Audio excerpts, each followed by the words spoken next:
Okay, I think we're ready. Let's see. Thank you, Mark. Okay, so we are live, and I just want to say good morning and welcome to our Nampa City Council workshop this morning. So let's see. We have 4 of our council members here. Let's open in prayer. We do have a tradition here, and here's Darrell. We do have a tradition that we open in prayer in the pledge, and Randy's going to open us this morning. Father, we thank you for this morning. We can come and discuss matters of the city. We thank you for the leadership that is represented in this room.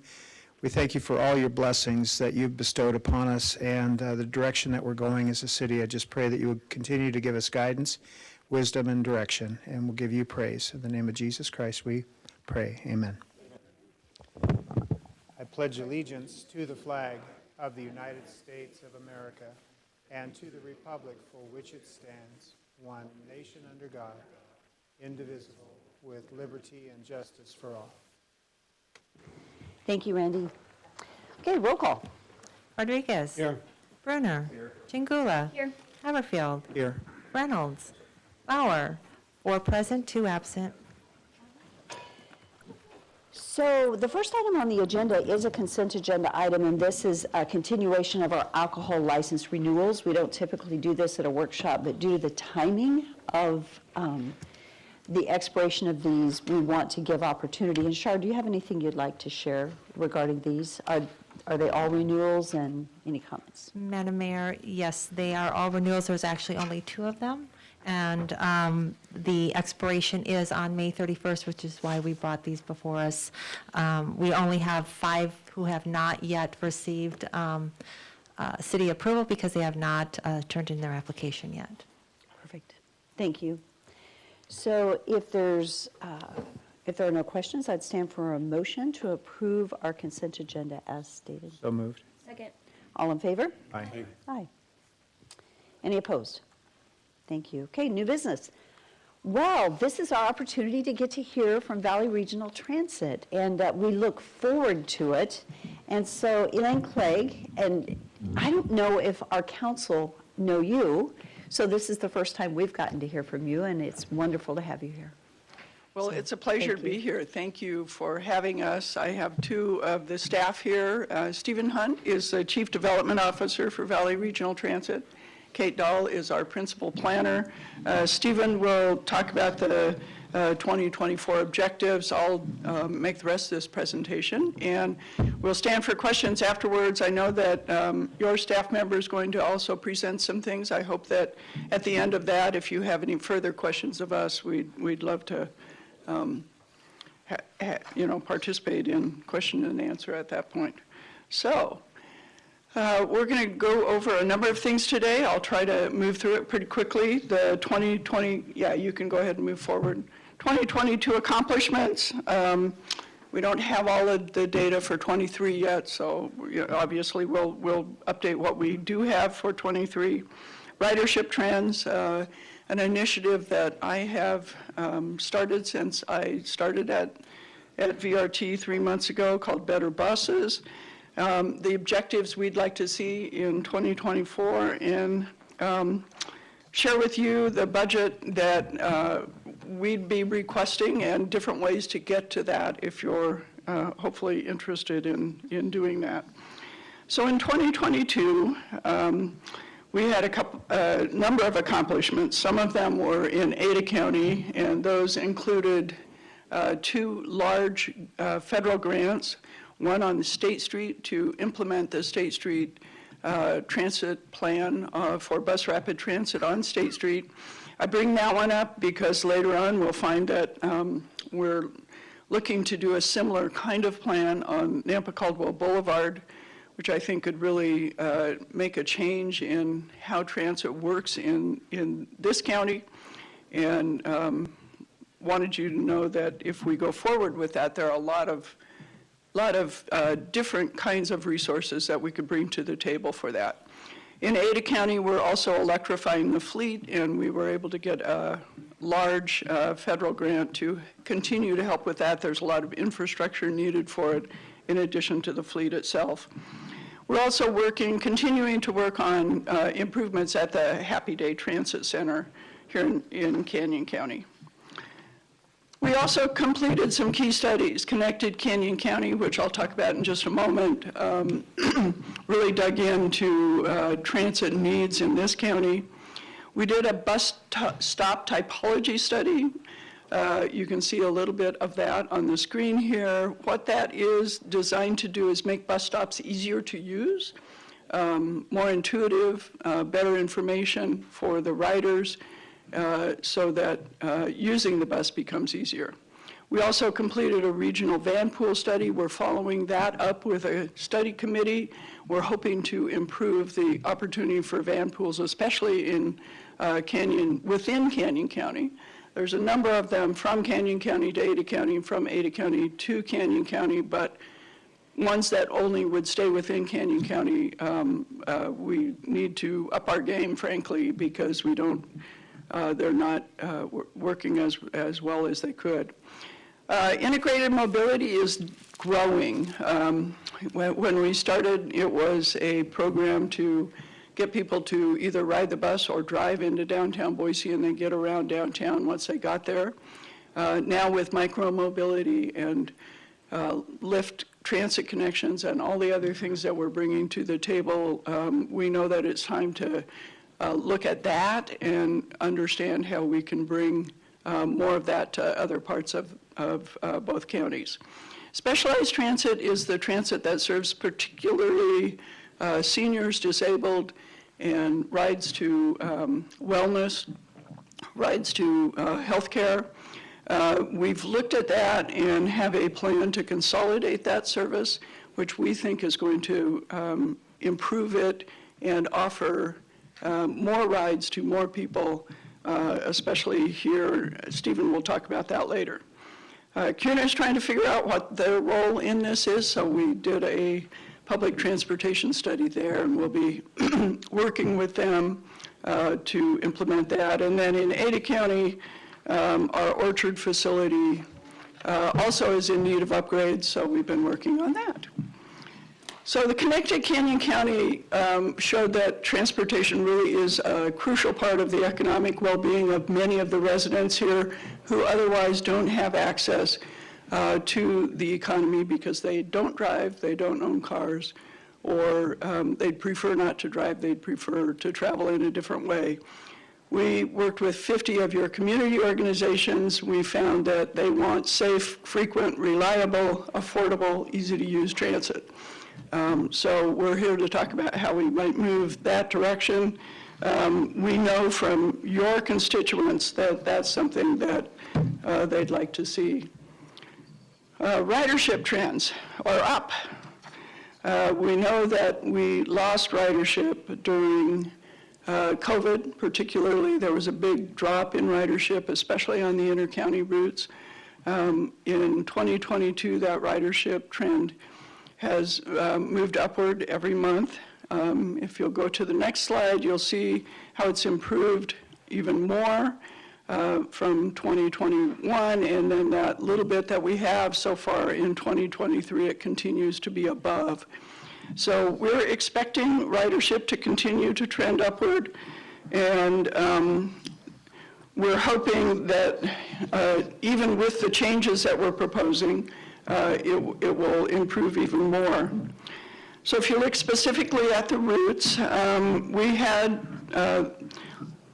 32,000 rides overall in 2022, 25,000 that were specific to Nampa on the routes that serve Nampa. So a lot of rides, or even more than that, 25,000 just on the 150, 32,000 on the 150 overall, and then you can see the rides on the specific routes. Those fixed routes, I might add, are all peak only, and some of them are only run twice, one of them runs 3 times. So you'll see the boardings per hour over on the right is still relatively low for fixed route. Fixed route really should come in closer to 9 or 10 boardings per hour.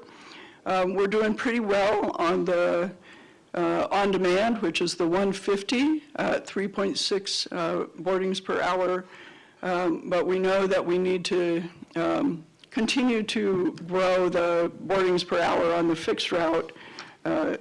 Right now, because it's peak, we think that that's keeping it down. So we have a proposal that will bring that to all day. Here's the routes on a map, so you can see the 43 is the light green, the 40 is the brown, and the darker green is the 42. The green area behind is the on-demand service area. It covers most of the places where you would expect there to be demand. But again, as I noted, the hours per day, even for the on-demand, are maybe not as much as they could be if we wanted to increase ridership anymore. So we're looking at ways to improve that. Here's the map of the specific places where people use the on-demand service. The red, of course, is the highest places. The yellow, orange and yellow is a little bit lower, and then the gray spots scattered around are the places where boardings are even fewer than that. But you can see there's a really strong pattern on the boulevard. There's a strong pattern on 11th Avenue, and there's a lot of demand both at the Job Corps north of Caldwell and out by CWI and along Garrity. So as we go forward, we're trying to figure out what we can do to serve the places that have the highest demand. You can see where those boardings and alightings are strongest. And with the exception of the Job Corps Center, which as I understand is a little bit in flux right now anyway, yeah, we are trying to figure out a way to serve the rest of it. So public transportation provided 85,000 boardings in Canyon County through a variety of services. The ones that we haven't talked about previously are those specialized transit. So we had a lot of rides to wellness and access rides, as well as the Nampa Shopper Shuttle. In addition to that, Metro provides rides that we support through federal funding. And so, as you can see, your residents really do benefit from having transit available. When I came on board, I wanted to really follow up on the Valley Connect 2.0 plan that was completed in 2018. It was the first plan that really looked at what could the future be if we made some investments. And you can see that vision from that plan is this one. It includes a rail corridor, which I know some of you know that I've been talking a lot about and trying to figure out how to utilize that. We think the rail corridor could be key to a much better future transportation. But despite that, even with the rail corridor, you still have to have good connecting bus service, because the rail will only stop at regional sites. It won't stop along the way as much, and so everywhere there is a stop, you need to have good regional bus connections. The other thing this shows is a new scheme. You've probably seen the map previously with a bunch of different colors and a different color for every route. And what we're trying to show is where are the routes that are easiest to use, that you know if you went out and waited for them, they'd come really frequently. So those are those green ones, and we're saying 15-minute service minimum. The local ones could be either 30 or 60-minute. We'll show you in a bit a map that local that's 30 is blue but more bold, and then the peak hour services are the ones that are pink. So you can see the future vision is that those services that serve Canyon County are not just peak hour anymore, that they do go all day. And we'll make sure and get you all a PDF of this so you can look at it in some detail. We also learned during that study that transit saves money, both for the region and for the households who use it. One bus equals 19 cars. You can see from what's happening on the interstate that we're not likely to be able to widen our way out of this at some point in the near future. And you can replace a lot of those trips by putting people in together, in a bus or on a train.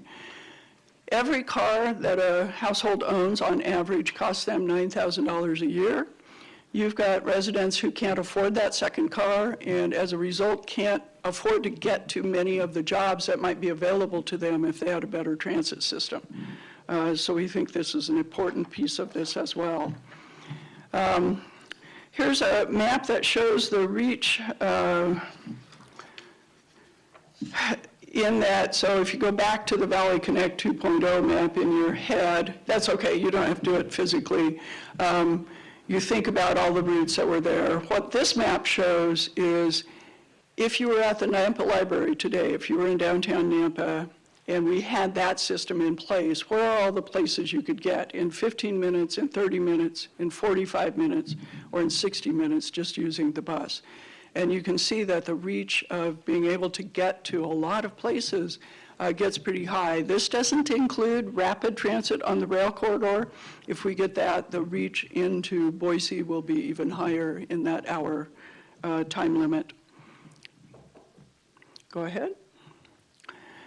So the Better Bus Initiative asked 4 pretty simple questions. Would you like bus routes to move more frequently so that they're more attractive and convenient to use, or would you like more bus routes that cover more places? What would you like on the bus itself to make the ride better? We already have things like onboard stop announcements and free Wi-Fi. We have trip planning that you can get on an app. We're getting more electric buses, which people find to be much quieter and more pleasant to be around. And we have some onboard information screens. We're getting even more. Those information screens will tell you, when the next stop is and all of those kinds of things. That bus stop typology that I talked about is making those bus stops better. Higher platforms that are easier to get on and off, real-time information for the riders, a trash can, a bench, a shelter, and better signage so that when you're there, you know what's going on, much easier. And then regional rail, I'm going to talk about this just briefly. It is something I'm working specifically very hard on. Can't say it's part of our plans yet because we haven't done enough work to get it into the plan specifically. Compass is doing a high-capacity transit planning and environmental leakages study, which will show us both the costs and the benefits of that.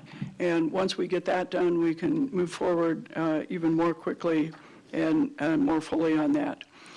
Some of you asked, what do our residents think? Well, during this initiative, I said we had those questions of riders.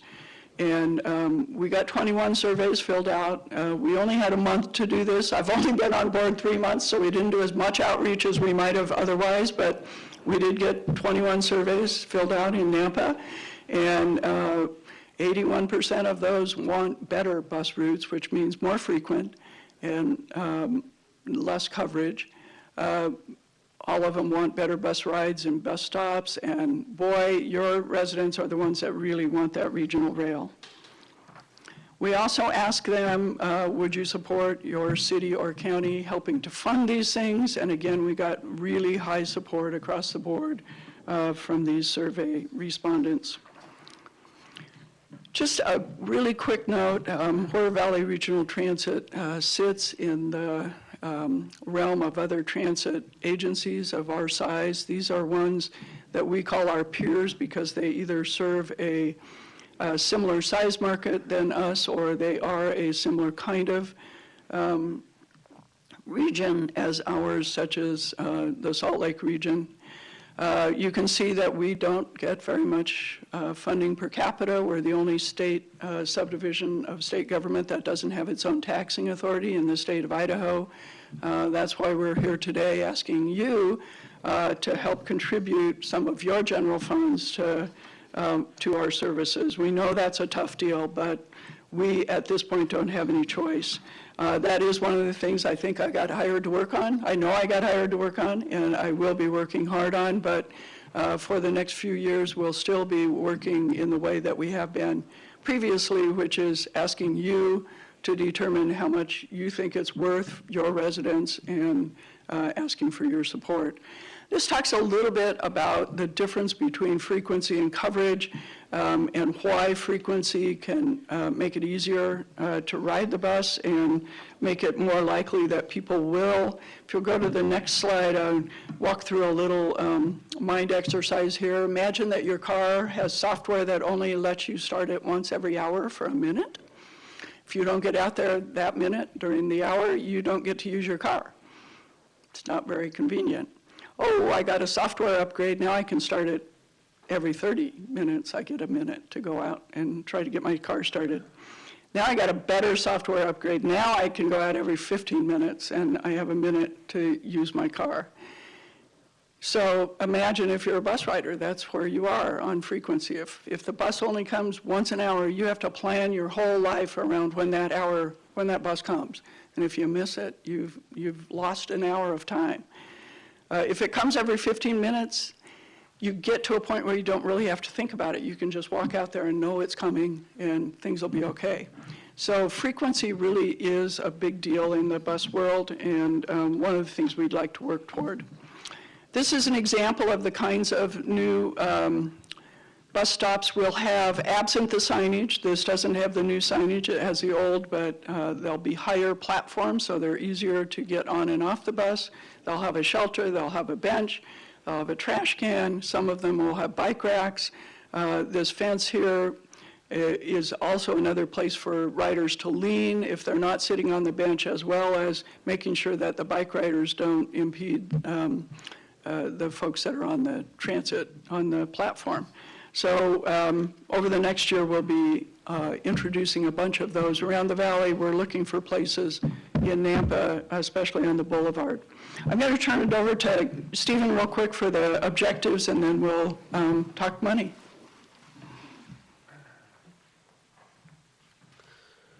Morning, members of the council. Glad to be here. Stephen Hunt, Chief Development Officer at VRT.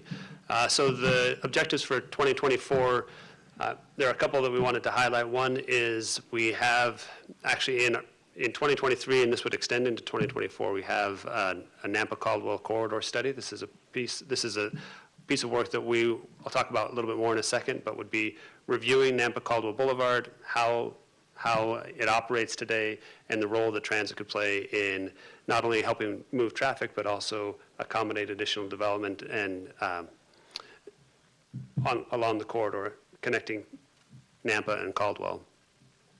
Elaine already mentioned the bus stop update. So that plan has been done. We'll be implementing that with improved signage in 23 and 24. The other thing that we'll be working on is actually implementing some changes that would be repurposing lower performing routes to higher performing areas. You saw some of the lower rides per hour on the inter-county routes that Elaine mentioned at the top of the meeting. We made some changes in 2023 that we implemented to improve ridership on the Route 40 and the 45. We're continuing to review that. We'll be making some other changes in the network. And that's a piece that I'll talk about here in a second. We're also consolidating the work that we do with Beyond ADA. So ADA stands for the American with Disability Act, and that's a requirement that we have to provide service for persons with disability within a 3/4 mile radius of fixed route service. And so when we talk about Beyond ADA, what we're talking about doing is providing transportation for persons with disability outside of that required 3/4 mile area. In other words, extending the ability to get to destinations beyond that requirement. We're also looking to make sure that we control our costs and increase our directly generated revenue. So in our FY23 and 24 budgets, we have been working on improving the revenue we get from advertising, as well as looking at how do we increase our fare revenue. And those increases come as we increase those revenues, the request that we're making about our local jurisdictions goes down. So there's a direct relationship between our ability to increase our direct directly generated revenue and our requests of the local jurisdictions. And then there are a number of grants that we'll be working on implementing. This calls out the raised grant on State Street in Lono. We also have grants that we are applying to Happy Day Transit Center and continuing to develop that location, which is a bus facility, yes, but we're looking for ways that we can leverage our presence there to provide more services to the community. Next slide. Excuse me just a moment, Mayor, if I could.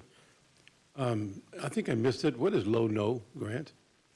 Low-No, sorry, that stands for Low and No Emissions Grant. So it's a grant that looks at providing funds to transit operators to transition from diesel essentially to other propulsion means. That's what So Elaine said you were going through electric, right? Yeah, and we've Okay. been using that kind of grant both for transition from gas to compressed natural gas, which we did a couple decades ago, and now from compressed natural gas to electric. Okay, thank you. I mentioned the Nampa-Caldwell corridor study. So this image on the right is actually an image from the TOD study we did. That's the transit-oriented development study that we did on State Street. Would be a similar kind of effort on the Nampa-Caldwell Boulevard that we're working both with the city of Caldwell, ITD, and the city of Nampa to review operations of how the boulevard's working, the role that transit could play, and other modes of transportation, so walking, biking, transit, in order to help, again, mitigate the development pressures and improve the flow of traffic and transportation. And we also, Elaine mentioned it's okay, you can go on to the next slide. We actually just kicked that conversation off with your staff on the Nampa-Caldwell Boulevard and excited about continuing it. The bus stop typology, as Elaine mentioned, is designed to improve how people interface with transit out on the street. It increases the visibility of where the bus stops are at. We mentioned frequency already and the importance of frequency, and the bus stop signs would bring that out to the front so you could see what are the routes that you can really rely on in that 15-minute threshold. What are those that are going to be there all day, and which are the routes that are going to be just available in the peak? Because it's not always obvious. You walk out, maybe you see a bus stop, and you might be waiting for a bus that only runs in the peak period. So we're making sure that we provide that level of information to our riders at the bus stop signs, as well as pushing it out in electronic format. So the bus stop arrival information is information that you can have available on your phones, but we're also looking for opportunities to push that out on the poles. So in case you didn't have a phone or whatever, you'd be able to have that information available to you. So next slide. We talked about the redesign of services from low-performing areas to higher-performing areas. This map shows our existing service network, again, according to those levels of frequency by color, where green is our 15-minute service, the purple are those that are just in the peak period, blue are all-day services. You can see in Nampa and Caldwell, you've got the blue shading for the on-demand service, and then the peak-only services that are connecting across the county. Next slide. There are three different scenarios that we're actually talking to the public about right now. And one, as we were looking into 2024, we realized that we need to be looking at opportunity, well, in order to maintain our existing service levels and the requests that we will be making in the local jurisdictions, we knew that we might fall short of that ability to maintain all of our existing services. So we are looking at what would it mean if we kept the budget the same, where would the reductions have to be to meet that budget? And so we made changes both to the network and service levels, reduced the number of routes in order to maintain some levels of frequency on where we remain. And you can see on the Canyon County side, those multiple peak-only routes are consolidated into a single all-day pattern. And then the next couple of scenarios we looked at was, we were asked to look at what would happen if you had to remove those service hours from the budget. Another scenario would be, instead of removing them entirely, if we just reinvested them in a condensed network, you could increase the frequency, which we talked about the importance of a second ago. And so in this scenario, we were able to increase the frequency on a number of Ada County routes, And then the third scenario was, next slide. Oh, sorry. So the third scenario looked at, instead of investing them in frequency, there are other ways that we might be able to do some of that coverage in areas that we're losing access to transit. So this is in a survey that's out to the public right now, where we're asking for feedback on that trade-off between frequency and coverage and what's important to the riders. And the next slide shares a little bit about what we're hearing back from the public. We have over 200, or about 200 responses so far across the valley on these different concepts. We'll take the feedback that we're getting from the public on these concepts and prepare a final proposal, which we will have out to the public in the end of June, early July, and the VRT board will be making a decision on that come August. The biggest things that we're hearing from Canyon County residents are the importance of those inter-county connections, the importance of being able to go directly from Caldwell, Nampa to Boise. And so we'll continue to look at how we might be able to balance the needs between where we have existing riders and being able to maintain some connections as well as increase frequency. And then, as we'll talk about in a second, how we make all that fit within a budget. Next slide. I mentioned a minute ago the Beyond ADA work that's going on. So right now, we are required to have service within the 3/4 mile of fixed route service. We've already go beyond that with other partners like Metro, which provides service in Canyon County, provides service to seniors and persons with disabilities. And beyond our current service area, we've been working with other senior centers as well. And so rather than have a one-off relationship with each of those different partners, what we're working on doing is consolidating that effort into having a region-wide service that serves persons with disability, seniors, in a more coordinated fashion, allowing people to travel between the areas across the service area. So this shows, in essence, what that new Beyond ADA service area would look like. The result being more seamless use of the vehicles, higher productivity, and we're excited about rolling that out. And that would be for, again, seniors and persons with disability. Next slide. So with that, we'll turn it back over for the 24 budget request. All right, well, here's the hard part, right? So I'll note, first of all, typically we'd be a little bit ahead of the planning for changes, especially changes this stark in our services, but because I didn't come on board until mid-February, and we felt like we really needed to respond to the cost increases we were seeing. Compressed natural gas is up 61%, wages are up over 20%, parts and supplies for maintenance of the buses are up between 25 and 30%. And that's why with the same money, we can only provide fewer service hours, and why we are looking to see if we can at least maintain the service hours we have and then redesign those so that we get better ridership from those service hours. So that's what this budget is based on.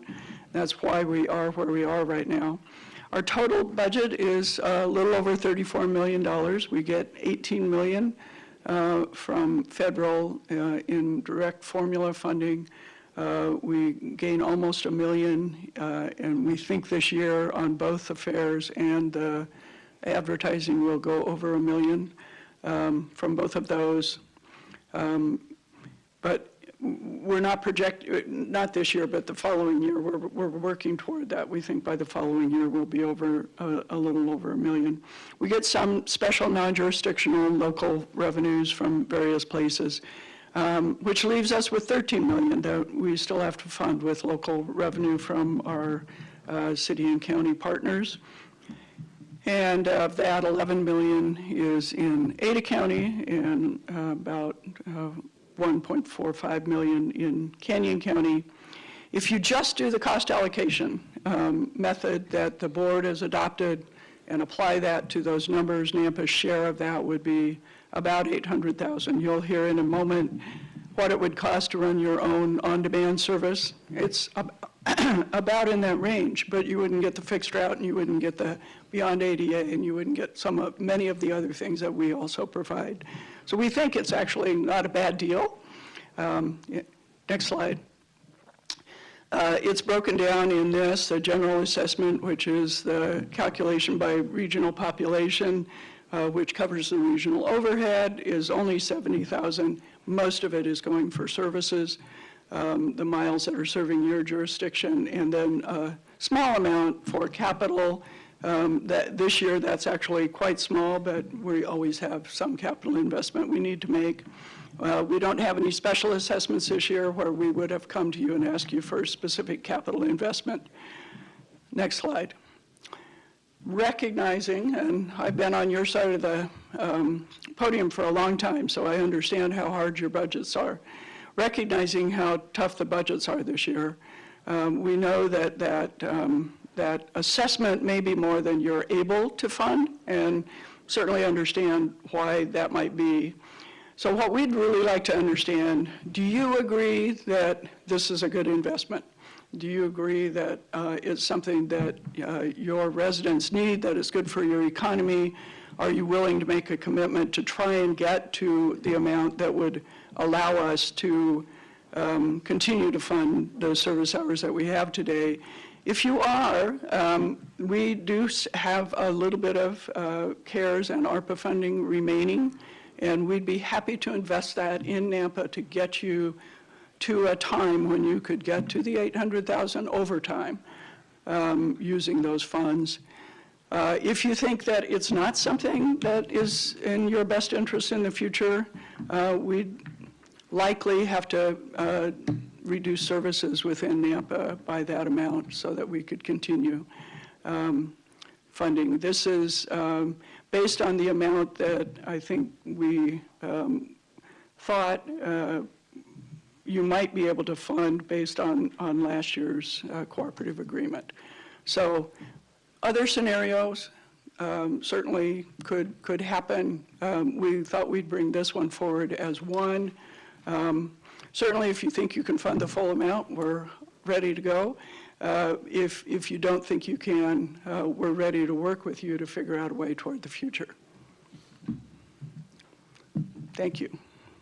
So, just a reminder that in addition to the on-demand, you do get those inter-county routes, you do get the Beyond ADA.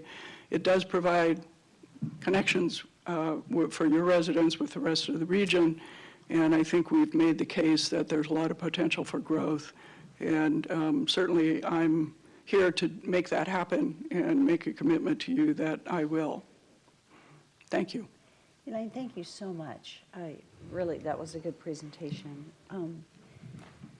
I think I'll open it up to council for questions, and then we can talk a little bit more as needed. So council, do you have any specific questions regarding this presentation? Oh, sorry, go ahead. No, I was just going to say, Darrell actually, I'll just be really candid, has been very outspoken on transit, and so we did create an opportunity for Darrell Bruner to actually sit down in advance. And so I just want to say that the reason he's being quiet at the moment is, I think, because I know Natalie, we'll put Natalie on next, but I did want to make a comment that you have had the opportunity to see the. And that was very accommodating and very appreciative. Mark was there also, so. Yes. Okay. Very much of your attention. And we're happy to join the conversation after Mark's presentation if you want us to. And I think we probably will. But Natalie, do you have a question? I do. I'm just wondering about the bus wraps that were listed on that. Is that just advertising, or what is that on the buses? So that 800,000 that I showed in advertising, a lot of that comes from the bus wraps. We also have some advertising inside, but the bus wraps are rolling billboards that are worth a lot of money, frankly. So it's in the budget. Are you guys paying for that, or are you getting? No, we get paid for it. Oh, you get paid for. Okay, that was. It's a revenue stream. Perfect. Yeah, that was my question. I was like, why are you paying for that? That would be. No, Okay. no, they pay us. Perfect. Our office, you can put your face. No, thank you. I just have one more. That the money that you're asking for, the total from us, does that include rail? Is that part of that? That does not include the rail. The Okay. rail is in the future. What it does include is all of the inter-county services as well as the on-demand and the service hours to support that. Okay, perfect. Any other questions? Mayor King, I have a question for Elaine. Thank you. Elaine, some of the things that I've struggled with the transit system in Nampa is it doesn't seem like we have a lot of places to go within the city of Nampa. And I would like to hold this within the city of Nampa. And I know maybe that's not feasible for cost, but just for an example, I was thinking if I wanted to go to the locations of density, the most highest population, where people gather. Okay, so if we had a route that said, at this certain time, we're going to go to the rec center, we're going to go to the Fort Idaho Center, we're going to go to Boys and Girls Club and transport the children. And I know that's about a little out of the range here with this, but in the long term, in order for us to get more money in the budget, we need to find more sources of revenue. So I was just thinking about that. What is your idea about that? Thank And I you don't for know if that you can do it in question, 'cause Boise or not, but Yeah, you're absolutely right. You know, we often talk about transit as something of looking in the past. What was our ridership last year? Oh, gosh, it wasn't as good as we thought it should be. Maybe we should cut funding because we're not getting any riders. On the other hand, we talk about roadway transportation in a much different way. We say, well, 10 years from now, we expect that there will be a lot of people who will want to come to this place. If we make this investment, we can make sure that they get there. We also have I think there's a perception that if I see an empty bus, that's a terrible thing because buses should never be empty. But we ignore the fact that 80% of our roadway lane miles are in local locations where only 1% to 3% of the drivers are. So 97% of the trips are on 20% of the roads, and 80% of them are empty most of the time. But we still build those roads because they're necessary. So yeah, buses run empty sometimes, especially out of peak hour, and during peak hours, sometimes they're very full. So let's, if we think about it on a level playing field, instead of looking backward with transit and forward with roadway infrastructure and look forward with transit, what are the places that we'd like to serve in Nampa? And you just mentioned, 4 of them that are top of mind for us. In order to serve them, we're going to have to make an investment. So how do we make that investment? And I'm certainly going to try and find some dedicated funding that will help us make it easier. But in the meantime, is there something we can do to begin moving toward that? And I would love to work with you to figure out what that is and how much it would be. I don't know that we've done much planning in Nampa to say, what would it be to serve those places? How much would it cost, and what could we do, and how would we make it work? And would it be that a peak hour bus moves typically on the boulevard, and during the rest of the hours, there's a circulator that hits all those hot spots? I think there are some possibilities, and would love to have that conversation. I don't think previously that the staff has felt empowered to do that kind of planning for you. And I think I can hopefully empower them to do that if you're interested and willing. thank you. That's a great idea. Thank you.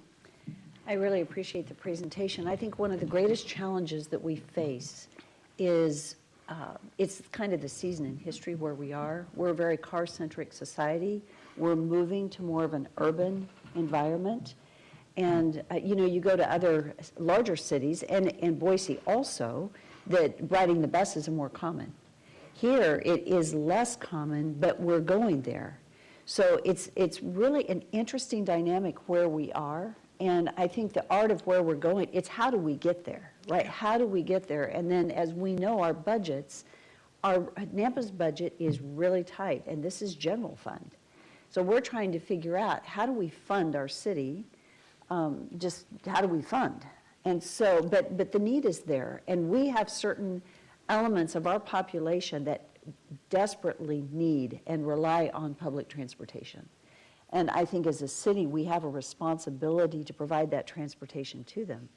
In the ideal world, the state helps fund transportation. I wish that, I think we're, what did we say, 2 states in the United States that don't fund public transportation at the state level. And we really could use that support. And a question that crossed my mind as I see Mark sitting here is, are there any grants that we can go after as a city to help support the cost of public transportation, or do we just work through VRT? Because I got to thinking, like the city of Boise, is it 2% of the budget is dedicated? What is your? 5% of their property tax revenue is dedicated at a minimum. 5%.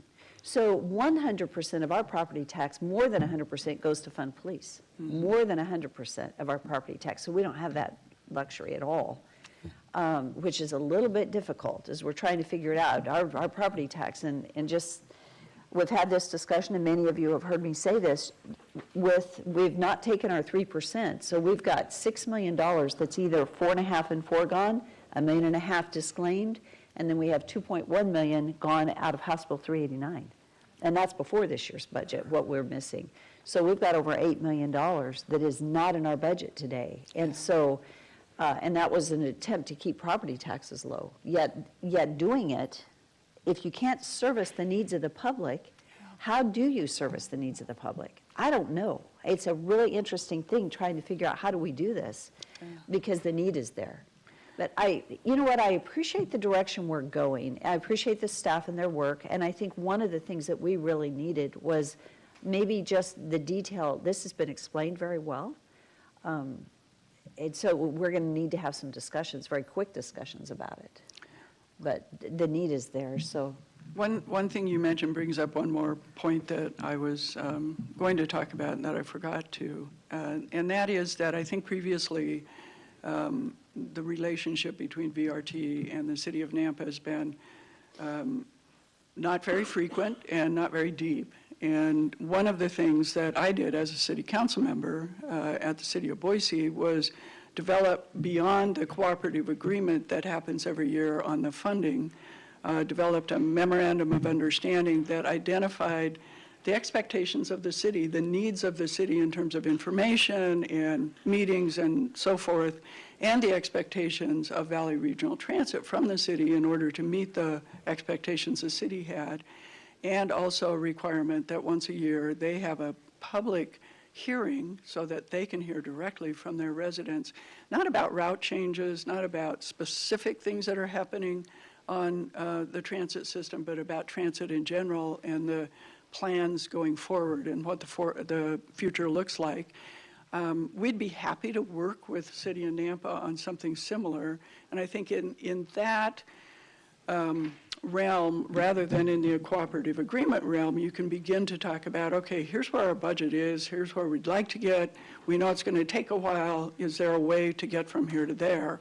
A little bit easier than coming once a year and saying, gosh, here's what we've done this year. Can you give us some money, right? So I'm happy to work with you a little more deeply. That's wonderful. Thank you. You bet. Thank you so much.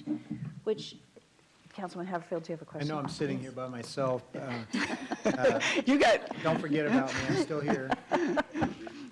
Yeah, Get deodorant today? it's the second meeting I've been at, but it's been 2 empty seats next to me. Thank you for coming this morning, and thank you for your presentation. You've hit the ground running with only being on the job for 3 months. It's very commendable. Thank you. I know this is a discussion item today. It's not an action item, so we're looking at it that way. So just a couple of questions. Natalie mentioned one that was kind of nagging at me too, is the return on investment for the bus wraps, if that's paying for itself or not. I assume that it is. Like you say, you're a traveling billboard. But a question I had is my experience with transit rail systems in Chicago and Seattle, or even San Diego, is the population base needs to be there to support that. And I know this is out there ways beyond our tenure. What is the population base needed for that type of a system? Because it's very expensive.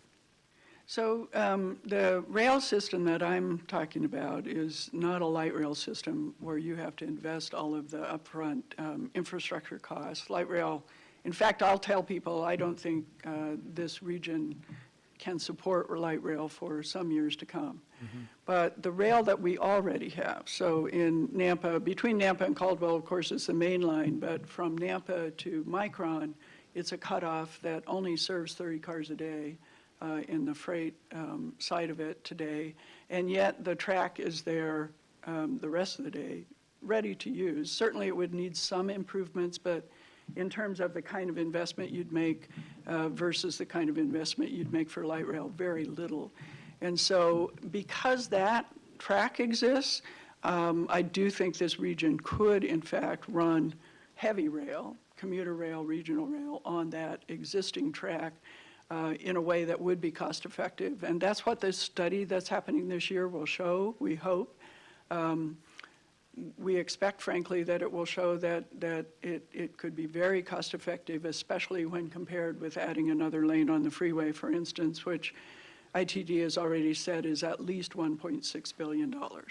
So from that side, there's that. On the bus side, the other part of it is that buses can actually move a lot of people per hour. They can move 4,000 or 5,000 people per hour at their best.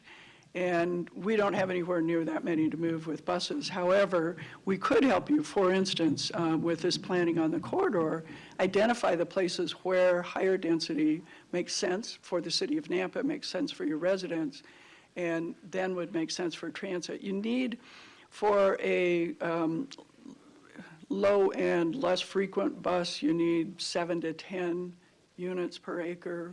On the housing side, for more frequent, you need about 20 units per acre.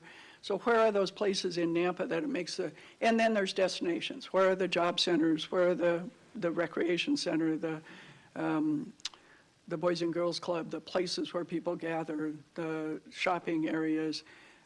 So then you design the system between where those dense population centers are and where those destinations are. And even in Nampa as it sits today, I think we could have a very effective bus system if we invested in the right way that could, and it would have many more boardings per hour than any on-demand system will ever have, because the nature of on-demand is that it can only handle so many people per hour. The nature of a bigger bus vehicle is that if you put it in the right place and people do start using it, it can suddenly serve 20 or 30 people boardings per hour. But certainly 10 is not at all out of whack with what could happen in Nampa pretty easily. So it sounds like that you've answered a couple of the other questions by virtue of just your answer. We don't have any abandoned rail lines to be able to have right-of-way to be able to put a separate system on. So if you're planning on using the Union Pacific Rail line, I imagine that's a cooperative arrangement that's created, and then you have to work around their timelines as far as with your transit. And then I would imagine spurs can be added to the rail line to be able to hit spots. So I can see how that all works. But again, it's the population base needs to be there to support the need. So that's a conversation for later. The only other item that I had, and it's kind of more of a philosophical or political question or conversation that we don't need to have today, but the move away from fossil fuels to electric is a concern to me, because California is doing that, and they're just having rolling brownouts and blackouts because of the lack of a grid that is effective. And we have more than enough fossil fuels. So that cost associated with moving to that, and then the potential failure of long-term need for energy that it might not be available to us is a concern. So, but that's a different conversation. I appreciate that. I mean, we have to talk about it. If we don't talk about it, we're not going to be successful in this move if we make it. Thank you for your presentation. Thank you bet. so much. Thank you. Okay, Mark. So Mark Sauer is put together, has done some research, and I just want to say I really appreciate Mark's presence here in the city, because until now, we haven't had the staff or the bandwidth to do some of the research. And so Mark is serving as our liaison with VRT and with the VRT staff. And Darrell, you had specifically asked what the alternatives were. And so that's the work that Mark has been doing, is so that we do good research. And so Mark, thank you for joining us and sharing with us. Yeah, I appreciate that. Good morning, Mayor, members of the City Council. I am Mark Storer, Director of Strategic Initiatives. Today I'm going to share with you some public transit alternatives for the city of Nampa. I apologize ahead of time. I did lose my voice this week, so I'm going to really do my best to get through this because it's there is a lot of information still to go here. So.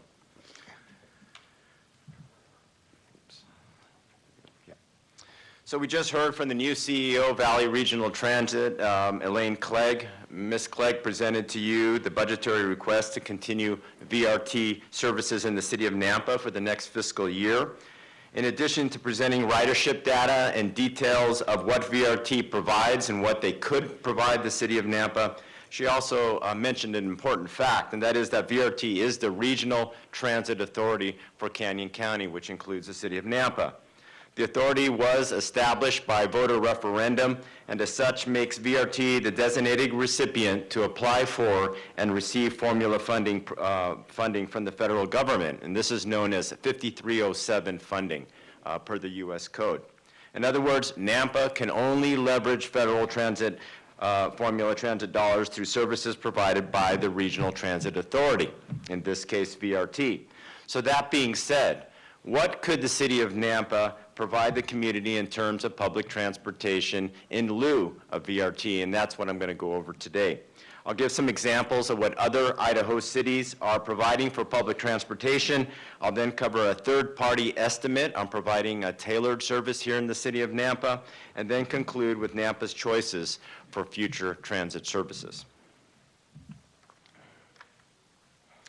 So Idaho Falls, population and area a bit smaller than the city of Nampa, albeit they do get a lot more snow, and that can be a challenge with public transportation, but comparable in that it falls within the small urban category, which is defined by the Federal Transit Administration of being over 50,000 population, but below 200. The Targhee Regional Public Transit Authority, also known as TRIPTA, was established in 1994 by the voters to provide public transit throughout that whole region, beyond even the city boundaries of Idaho Falls. They ceased transportation in 2019 due to some financial challenges. Basically, although they received federal assistance, there wasn't a local match to support expenditures, so the authority claimed bankruptcy. They reorganized, and now they run under the DBA of the Greater Idaho Falls Transit, so in other words, GIFT. In 2021, GIFT, under the direction of the City of Idaho Falls, worked with ITD to receive one-time CARES grant funding to manage, to plan, initiate, and manage the current transit system through a 2-year pilot program. The pilot program is being operated under the direction of the City of Idaho Falls, with GIFT acting only as an advisory capacity, a shell, if you will. As far as future federal funding is concerned, GIFT and the city will receive this funding through their local MPO, which is required for small urban areas. This is in contrast to a large urban area, over 200,000, such as Canyon County, and serviced by VRT, which are direct recipients of federal formula 5307 dollars. So GIFT is a microtransit service, meaning a public service, transit service that operates small-scale buses that offer flexible routes and on-demand scheduling, much like Uber or Lyft, but the vendor owns and maintains the vehicles rather than private ownership. And the service is provided only in a designated geographical area. In this case, it's just within the city boundaries of Idaho Falls. A little over a year ago, a vendor named Downtowner was selected by Idaho Falls through an RFP process to operate GIFT, which is a door-to-door pickup and drop-off service. The on-demand service provided by VRT uses virtual stops, which requires patrons to actually walk several hundred feet to get picked up. But GIFT is door-to-door, so they'll pick you up at your door and they'll drop you off at Dillard's. So vehicles and drivers and necessary tech support are all provided by the vendor. There is a city-funded position, a transit coordinator that oversees the contract. And in talking to the folks at Idaho Falls, that position funded by the city has been critical in the first year of success that they've had with the pilot program. So the service includes 6 vans, up to 8 passengers each, serving the entire city. 2 are ADA compliant, and they all have bus racks, so you can throw your bike up on top and take a ride. Hours are Monday through Friday, 6 to 9, and Saturdays, 7 to 9. Fare is $4 per passenger per ride, with discounts available to veterans, ADA, and other folks also. Cost for year one, contract cost for 2022 came out at $1.5 million. For 2023, they're forecasting approximately $1.6 million. ITD has been reimbursing and will continue reimbursing the city with that one-time CARES Act funding. City match over the last 2 years has been $140,000, and the gross cost per ride is about $18 to $20. Gift and the city are using the 2-year pilot to garner information on ridership, needs, efficiencies, and most importantly, funding. Beyond the 2-year pilot, the service will be supplemented by federal formula funding programmed by the Bonneville Metropolitan Planning Organization, and that's their local MPO. The Transit Authority, unlike VRT, isn't necessary to directly receive federal funds, but it's in place for future growth and to receive potential funding through taxing districts and bonding and whatnot. But for future operation, GIF will need to rely on other funding sources as well. Currently, they have had good success in selling advertising space at bus stops, and there are some bus stops. So for example, if you want to ride to Dillard's, it's not going to drop you off in front of Dillard's. It's going to drop you off at a predetermined bus stop, and there's some advertising space there for revenue potential, and also selling software scheduling sponsorships as well, and advertising on wraps on buses also. And they've had quite a bit of success already collecting revenue from all those three sources. As data becomes available from the pilot, GIFT will be requesting direct financial support from various business entities that have a large ridership based on that data. And again, they're getting a lot of good feedback in the first year that there are some large businesses that will be contributing after the 2-year pilot is over. So here's a snapshot of some ridership data and levels of service for GIFT for the month of April, and also included last December, which was compared to VRT's on-demand data for the same month. I'll keep in mind that they do not have any fixed routes. VRT does have fixed routes, but this is just compared to VRT's on-demand. And what you can see here is that GIFT does run double the number of vehicles when compared to VRT, but in many cases is experiencing 3 times the amount of customer usage. I did notice in VRT's presentation, though, they mentioned 3.6 riders per revenue hour. It's actually kind of close to this also. They're actually very comparable, and I think that's mostly due to greater operational hours that GIFT has over VRT. No-shows for GIFT is a low 5% of rides accepted, compared to VRT is around 12%. Of course, being a door-to-door service, there is no walking distance to report for GIFT. And an interesting data point is the average experience of riders, which is close to a perfect 5 out of 5. I did note, too, that VRT has also in the high 4s as well. So moving on to Twin Falls, population just over 53,000. Twin Falls only recently made that transition from rural to small urban. Because of that, Trans 4, the local transit service run by the city and the local college, lost its rural federal funding and ceased operation in September 2022. No transit authority per se has ever existed in that area. In preparation for that transition, Twin Falls oversaw the completion of their transit development plan and a recent transit study. These studies looked at what would be the most effective and efficient means of providing transit service to the area, as well as how to fund it. A major focus was also demographics and the need for transit service. As a result of those studies, it was found that microtransit would be the best alternative. In 2022, Twin Falls received, again, CARES Act funding to plan, initiate, and manage a transit system through a 2-year pilot, so much like Idaho Falls. The program, which starts this summer, will be operated by a third-party vendor under the direction of the city. So through an RFP, again, a contract was approved by the City Council with, once again, Downtowner, to provide door-to-door microtransit within the city of Twin Falls. Service is slated to begin in July, with vehicles, drivers, and tech support being provided by the contract, but vehicle maintenance is actually going to be provided by the city, by their fleet services. The transit service will include seven vans. Hours of operation tentatively set for Monday through Saturday from 6 a.m. to 9 p.m. Rides still to be determined. Per the contract, the first year is not to exceed $1.4 million with reimbursement through CARES Act funding. The city is also recruiting a transit coordinator position as well. Looking beyond the two-year pilot, the city is aware that funding will be its greatest challenge. A local MPO is currently being established, and this is going to be the necessary mechanism in order for the city to receive federal formula funding to sustain the transit service. So they're just starting, and so a lot of data will be forthcoming. So I wanted to look at Moscow's transit service despite the rural classification, that is that they are under a 50,000 population. It is still a good example of what the cost of transit is here regionally. They receive rural federal funding through ITD for their program, and the service is provided under a nonprofit organization known as SMART, which is essentially a transit authority. The system used to provide service regionally, but now only provides service within the city boundaries of Moscow. Local match and oversight is mostly provided by the city and the University of Idaho, with some minor contribution from other entities. Buses, drivers, admin support, maintenance is all provided under SMART. So SMART provides 2 fixed routes, one bus per route. I think each loop's about 11 miles.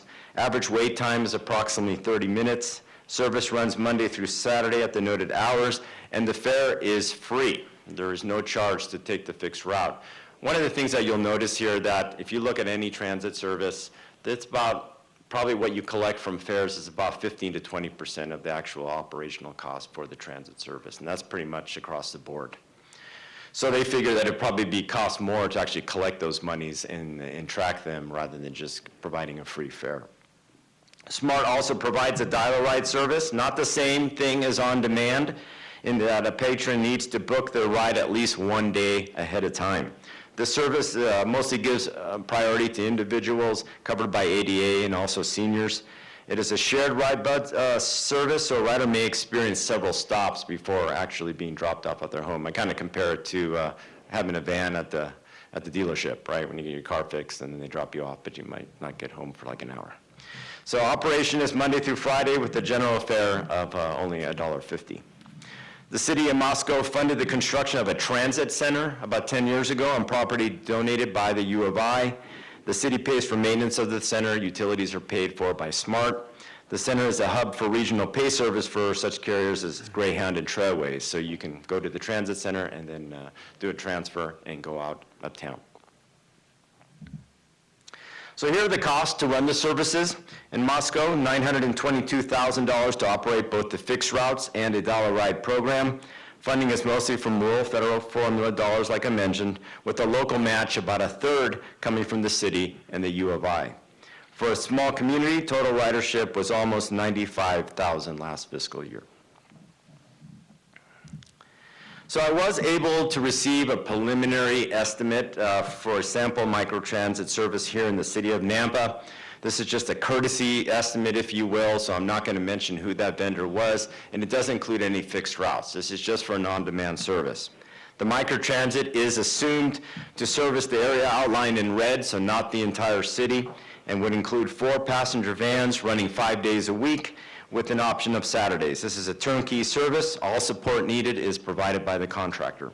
As shown, Monday through Friday, which is VRT's on-demand hours, we are looking at approximately $800,000 in total cost for 1 year, and then add $60,000 to that if you're going to add Saturdays.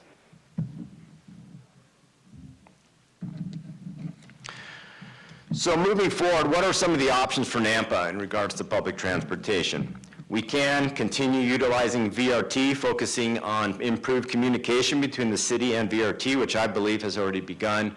Elaine and I and her staff have met several times to garner data that we need to make an educated decision on the future. We worked together on her budgetary request this morning also as well to make sure that it was tailored for the city of Nampa. So I believe that's already occurred. Also important is consistent availability of Nampa-specific ridership data. It is my understanding that VRT is launching a new software that will provide a multitude of ridership data for the city. I also intend to work with them to perhaps even having certain data automated and sent to the city for inclusion in the new mayor's dashboard as well. And so I haven't talked to you about that, so I'm just bringing that up now. We'll need to focus on somehow obtaining survey data, I believe, to gauge the needs of the community in regards to public transit. And I don't mean a survey valley-wide, something specific to the city of Nampa. Either we initiate that, or VRT initiates that for us, or it's a collaborative effort between the two. But I think the only way to really get a feel for the needs of this community is to implement that survey tool. We need to work with VRT to provide a balance of transit services, the best that utilizes federal dollars and minimizes local match. Here are just a few examples of the federal categories, which include metro planning, senior services, ADA services, and grants. Now, this is aside from that federal Formula 5307 money that I was talking about. And some of these categories actually have a lower local match, anywhere from 10%, 20%. The formula funding, I believe, is 50%. So trying to come up with the balance of not just bus routes and rides, but looking at our facilities, our bus stops, maybe a transit hub, and these sort of things, and really try to get the most out of every dollar that we spend in transit in the city of Nampa. So I'd like to have those talks with them also as well. I want to mention, Mayor, for the next fiscal year, aside from general fund funding, VRT's budgetary request, we do have some unobligated transportation dollars too that we could apply to that budgetary request as well to help fund that. Our next option would be to manage and operate a transit service independent of VRT. I've given examples of transit service and the cost to run those services here in Idaho. Also provided a preliminary estimate from a vendor on providing micro-transit service here in the city of Nampa. If we were to add a fixed route, obviously it would add to the cost. But any service independent of VRT, of course, would be paid for utilizing local dollars. There would be no leveraging of federal dollars, and I've explained that already. Lastly, under Idaho Code, through a cooperative agreement with VRT, Nampa could become a subrecipient of federal funding to operate a transit system within the city. This would require negotiations with VRT, and maybe a hybrid of services could be provided. For instance, we could run a microtransit service, of which we supplement partially by federal formula funding, but still rely on VRT, for example, to provide the fixed route service. So there might be some discussions we could have with them to discuss that hybrid option also as well. So that ends my presentation. I'm available for any questions, and of course, VRT staff is here too. Thank you.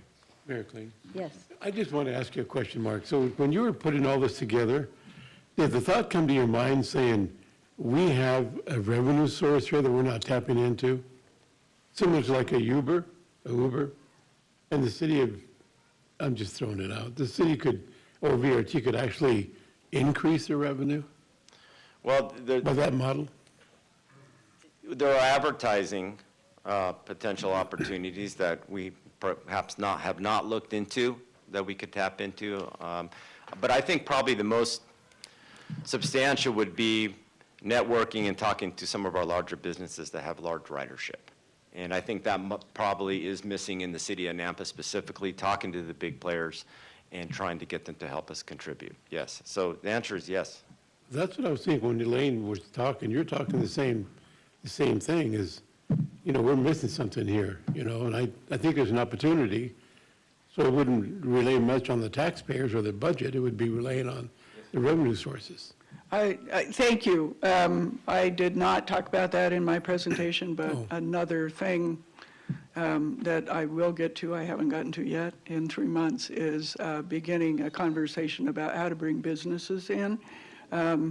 We had a study done by Eco Northwest last year that identified some of those potential customers, as well as mechanisms that we could use to do that. We also have been working with one of the legal firms in the valley to make sure that all of that fits underneath the Idaho State Code and the way that we can use it. So yes, we're looking at that as well. The numbers that we have show that it won't be enough to replace what the local jurisdictions are being asked. At the end of my slide, at my presentation, I did have a slide that showed the outcome of that study. And if we want to grow, we're going to have to find a dedicated funding source that doesn't rely on your tax dollars. But underneath that, we're going to have all of these others, which are advertising, businesses, and this other support. Thank you. Thank you. Any other questions? Yes, Councilman Haverfield. I was taking notes. I'm just going to speak for young professionals today. I can talk about my own kids. My oldest son travels a lot to other states and in the Valley, and his preferred method of the personalized pickup and delivery is Uber. I mean, it's just right there on his phone, 15 minutes, he's where he needs to be. And this is the same in most of the major metropolitan areas. So when we talk about microtransit and third-party vendors, the market's already meeting that need as far as for some. Now, it might not be for all, but, so that was something, and I'm glad Victor brought it up. So he's spotting the same thing I am, that there is a market already being, well, a vendor that's out there. Young people today, they're not going to wait at a bus stop for half an hour or 15 minutes if they need to be to the airport. They're just going to call Uber and they're going to get there. Actually, the last time I was in Seattle, that's what we did too. I never believed that I would call Uber to pick us up, but and it worked. It was pretty slick. So if that's something that's going to continue to grow in the Valley, that's just something that's a competition with the service you provide, correct? Could I comment on that real quickly, though, as I'm listening? I do the same thing. If I'm traveling, I just call an Uber and get picked up and head to the airport or where I need to go in that city. But that is not cost-effective every single day of the week. So the public transportation is really, we're talking about the citizens that live here that are going to work every day. If you paid that Uber fare every single day to and from work. And Mayor, I'm not Right. saying that we should. I'm just saying that's competition for some of the service that might be provided by a personalized service through VRT. It could be, but the cost is a whole different thing. So, go ahead, Mark, yeah. One thing I got out of this whole process and doing the research is I really talked to some very knowledgeable folks on transit. I'm gonna go ahead and use his name. His name is Cade Marquez. He's a transit coordinator who's been running Idaho Falls. And one of the points that he made was that compared to Uber or Lyft, that mothers of young children or teenage kids and others and seniors and so forth really had confidence in the private vendor. Now, VRT uses a private vendor, by the way, for their microtransit on demand here in the city. Okay. And the biggest advantage over Uber or Lyft was the security that they get. They feel safe that their children, their young kids, can actually take rides with the on-demand service because they go through thorough backgrounds, they're seeing the same employees every week, and they're trustworthy. Uber or Lyft, you don't know who you're going to jump in the car with. Now, and So- you're taking me down a path that I didn't want to go down. All I did was offer an idea that's already out there. Duly noted. The market meeting the need.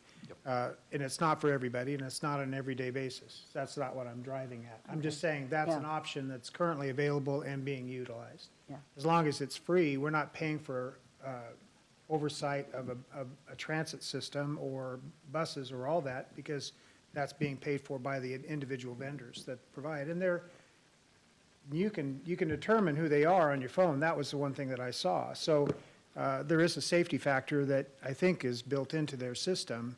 At least that's been my experience. But it's not for everybody. I'm not saying that, Mayor. I'm just saying, when we start looking at other options, that was not one that you mentioned in your presentation. So that's why I brought it up. Yeah, thank you. Okay, any other questions? Let me look back to my notes real quickly. Who is it that's providing our senior service van? Because I know that the VRT works with some, but not with the city of Nampa. And I don't know, Mark, if in your research, I should know this and I don't. Who is actually providing that service? Actually, ask that at VRT and they'll give you an example. Thank you. So Metro is mostly providing that service. We provide a little bit of it. I thought that Leslie might be here today. She could better answer that. I will get you a more thorough answer, but in Nampa, it's being handled by both VRT and Metro under the specialized transit study and the Beyond ADA.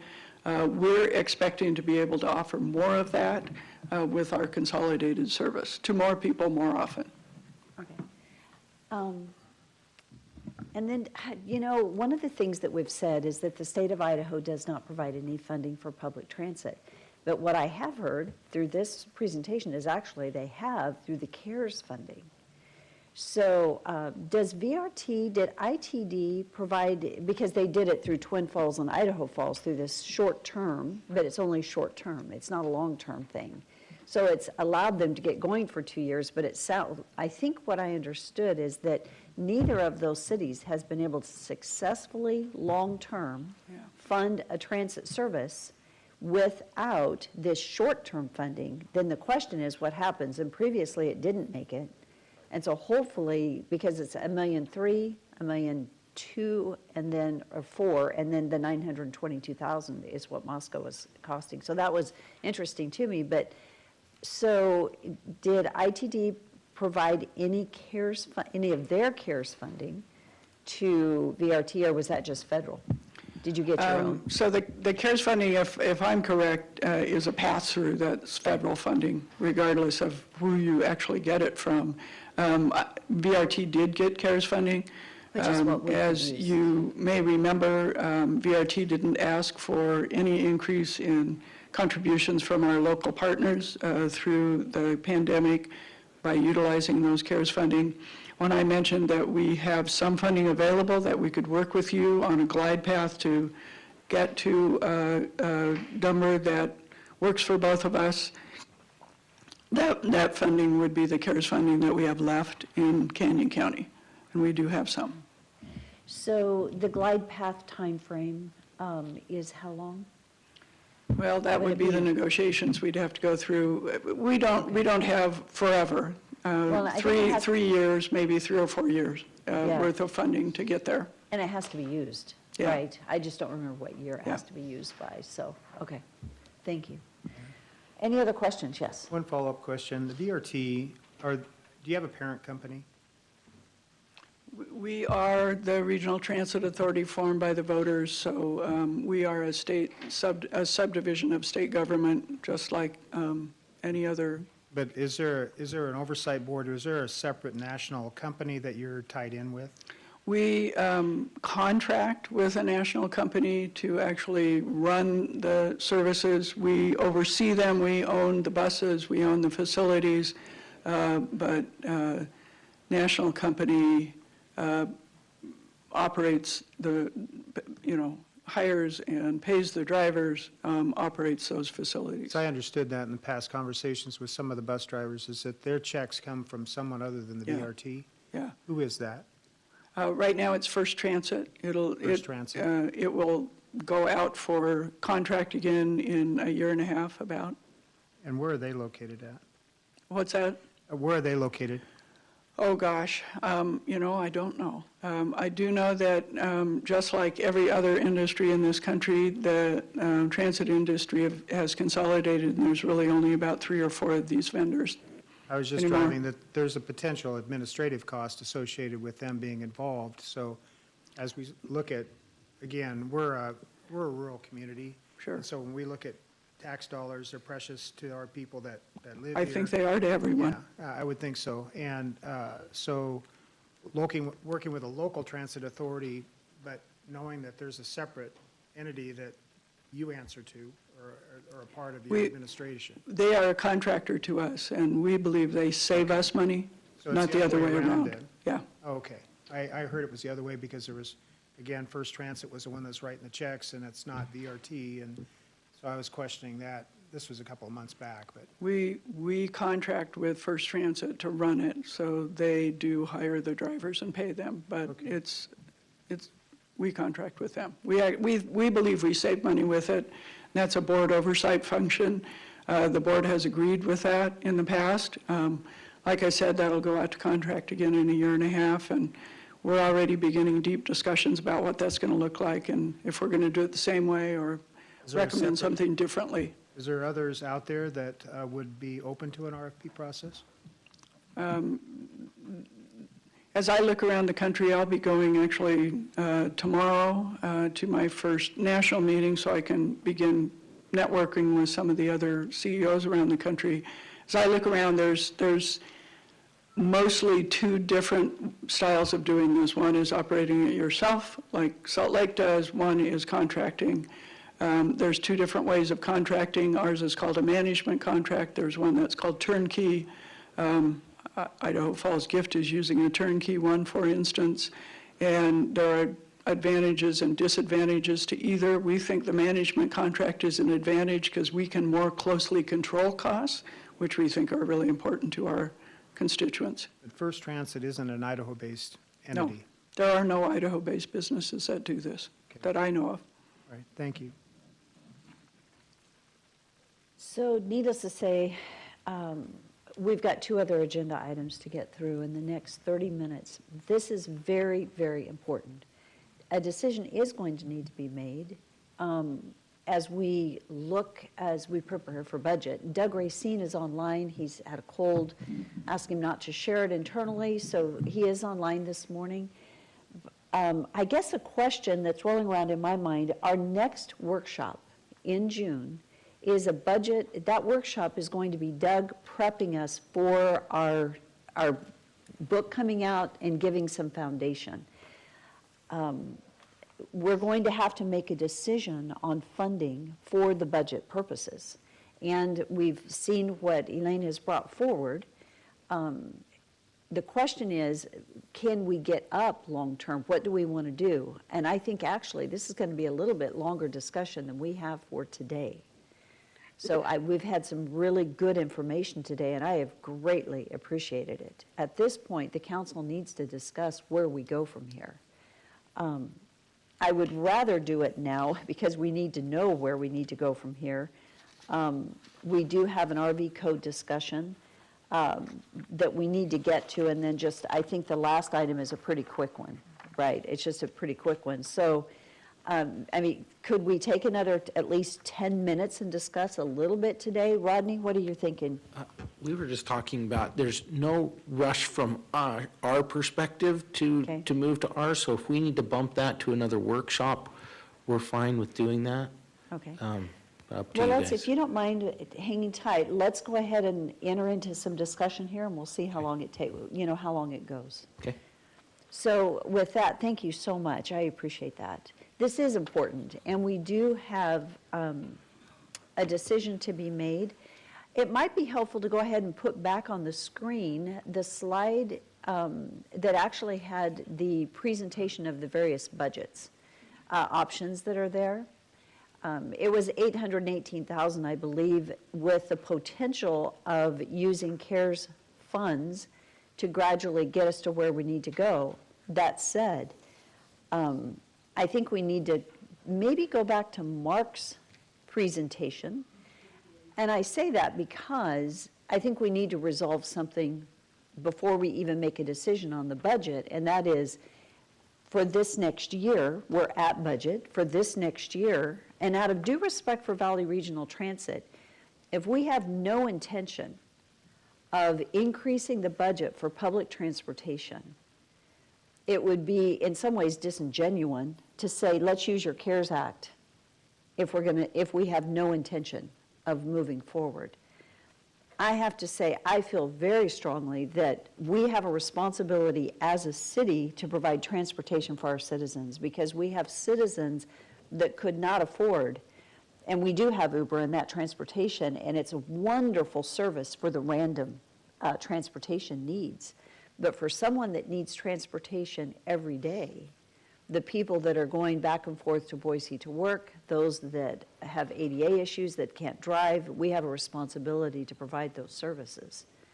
So I would like to ask the council for what your thoughts are as we consider this and move forward. Mayor Kling, Yes. what is the current, can you remind us what we currently send to VRT for their services per year? Doug Racine, could you tell us what we currently have budgeted for this year? Sure, Mayor, Council. We have, first of all, can you all hear me? Yes. Okay, good. First of all, the amount we had budgeted in the system is $378,000. That's what we paid last year. That's been we've kept it at a fairly consistent level over the past few years. Thank you. So that's the total. Yeah, you're welcome. So the ask is almost double that, or more than double that. Yes. Tom? Mayor, City Council, so I know this is really hard decision on the general fund, but I'd like to make this an easy decision for you by offering up transportation dollars to bridge this gap. This is a very important program. I'd really like to, they've come a long ways. I really appreciate Elaine's leadership. So we can bridge the gap with transportation dollars, just use the same amount of general fund. The gas taxes continue to go up. We're finding more money in transportation. We can bridge this gap. We have over $20 million of revenues coming in transportation, so this $400,000+ out of transportation will be a very good investment. I just want to weigh in and offer that up for you all to consider. Tom, thank you. I really appreciate that. Thank you. I think that the question is, well, there's a couple of things. One, I want to say, because having sat on the board, I know that there's been some frustration with some of the numbers. I think one of the frustrations that comes forward is you see buses, full buses, and they're not being utilized. We need to continue to figure out how to provide the service. I think one of the greatest challenges we have in our city, and we see it even with budget town halls, you put it out to everyone, you ask for input, nobody shows up. We're going to have, and it's something that I don't think we've done a good job of, is the city of Nampa.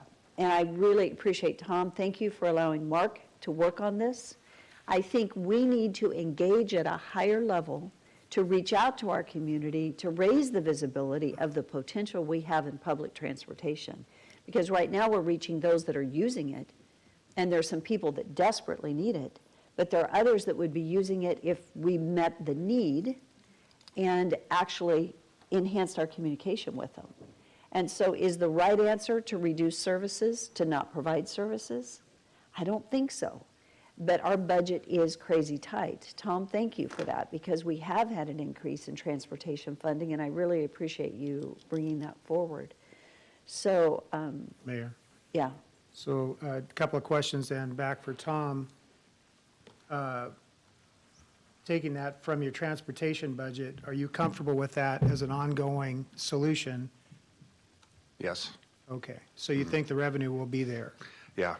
As the state continues to grow, I see revenues from transportation to continue to, and looking at the legislators and what they're doing, they really want to fund transportation. So we're making a lot of momentum in that field.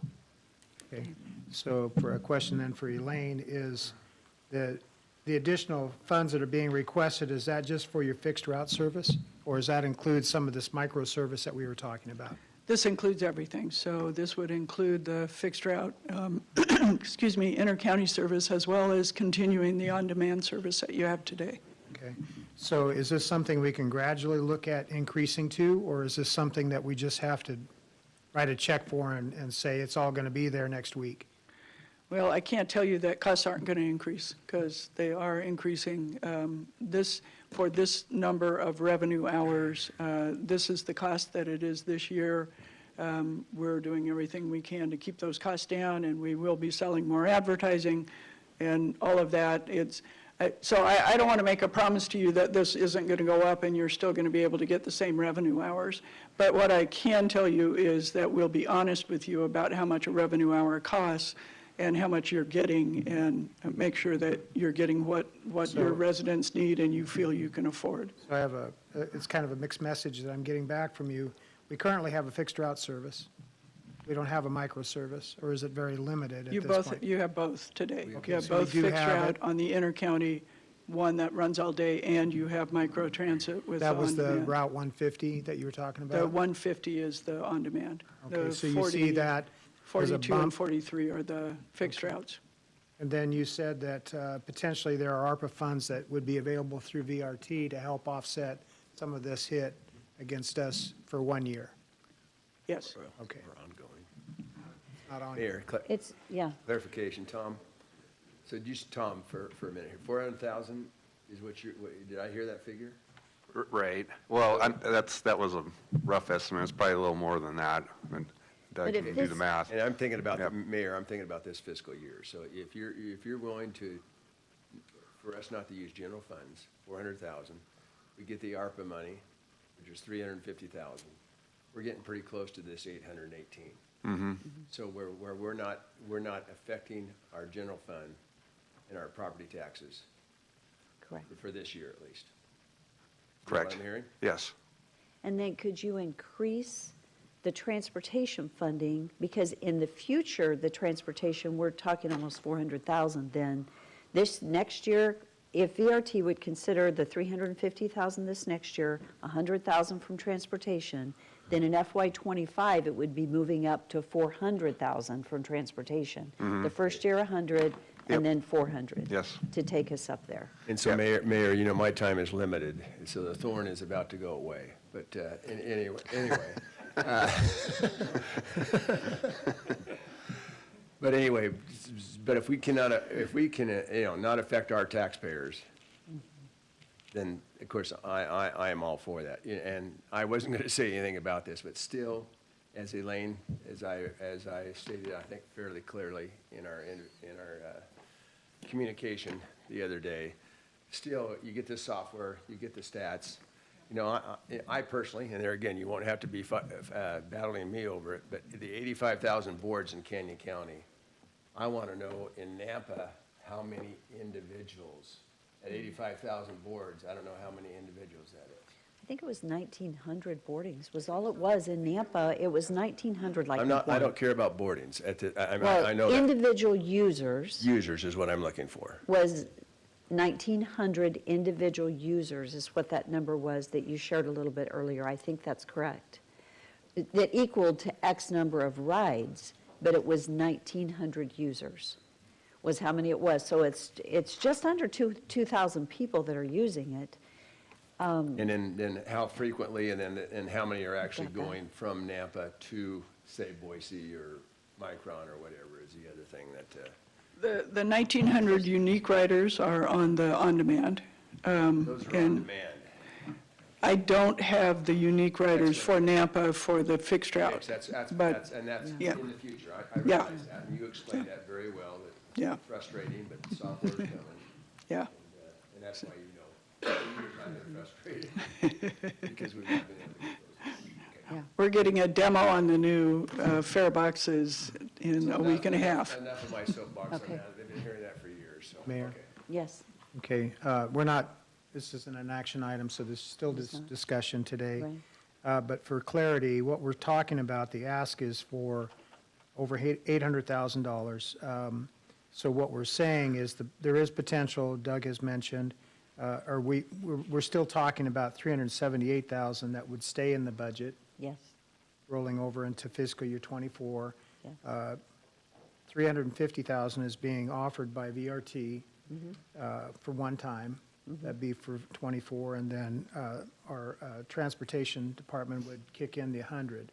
So are we understanding then, that's why I asked the question, fiscal year '25, are you talking about 400,000 coming out of the transportation, staying at 378 for, okay. Unless we have additional CARES funds and we could increase, like if we could slowly move that up, so maybe the first year, this year, it's going to be 100,000. Maybe next year, it's 250 and we reduce from 350 down to 200. And to where we ramp it over, and maybe we could have that discussion to where within the third year, maybe it's 100%, but maybe we go 100,000 this year, maybe 250 next year, using ARPA, and then have a third year before we get to the full match. It's just a thought. So just to If follow we up then can. for Elaine, if she's available. Okay? Elaine, Yeah. just a follow-up question then to you. If we move down this path of trying to put this together, are you saying that you're not going to cut any of the service lines right now as a message to our community? So we do have these service changes out with the same number of hours, and if the desire is to keep the services the same, to be honest, the city of Caldwell wants to add service, and they're willing to perhaps pay for more service in order to do that. By June, we'll know what that is, but we don't know exactly right now, because when you go out for, just as you do, when you go out for public comment, you have to take that public comment and come back. What we are saying is that the number of service hours And the fixed route will remain the same, and the on-demand will remain exactly the same. Is there an added cost to the rider for the on-demand? No, we charge the same fare. So they can pick them up at their door? I don't know what the incentive is for someone to go and stand in for a half an hour to wait for the bus to come, if they can just call and get it maybe and the stand their home. Because they need to get to Boise, and the on-demand won't take them there. Oh, okay. Or they need to get to But Caldwell. they'll take and them to a won't. different bus Yeah. stop where they can pick up and get on the line. Or the on-demand can take you to a bus stop, and then you ride for free. So there are a Okay. variety of ways it works. Now, some of the larger metropolitan areas that are considered tourist areas, they have the stacked ones where you can ride on top so people can come over and see greater downtown Nampa and how great it is. That's not a consideration, I would assume. We are looking at supplemental services for events, and would be happy to work with you on that, too. Did you start drinking early today, or what? Okay. Okay, Mayor, just, So- I'm yeah. sorry, and this was Victor, and I know we discussed the Boys and Girls Club, and he mentioned Senior Center and maybe even Fort Idaho Center. So is this also something that you will cost out or whatever, the potential? And I'm thinking of even individuals going to a concert or a rodeo or whatever the case is at the Fort Idaho Center. But the Senior Center, I mean, there's lunch every day served.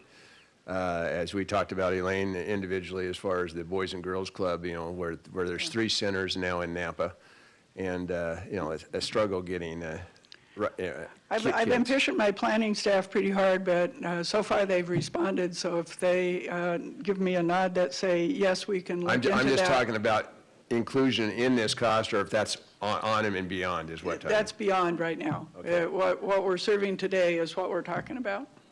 With that, though, I think Mark, thank you for your research. I really appreciate your work. I think that as we look to the future, I'm excited about the opportunity to re-envision what services need to be here, and that's exactly what we're doing. And I think that's where we need to go. And we need to look at if we add something. So today, for sake of time, we won't do that, but I think we have tremendous opportunity ahead of us. Mark, do you have a closing comment? Yeah, just a quick comment that you were discussing the kind of step-down approach on what we would pay year 1, year 2, and year 3. We'll have to do an MOU with VRT to outline those requirements. Okay. So if, with your direction, we could go and prepare that MOU and then bring that to we're going to need council approval on that anyway, maybe before the budget or after. I would say yes, go ahead and work on an MOU based on this discussion. It would come back before council for review Yes. and approval, and that maybe should be done at the June, the 5th would be fast, or that next June meeting, or the workshop, because we do need it, we would need it in place for budget purposes.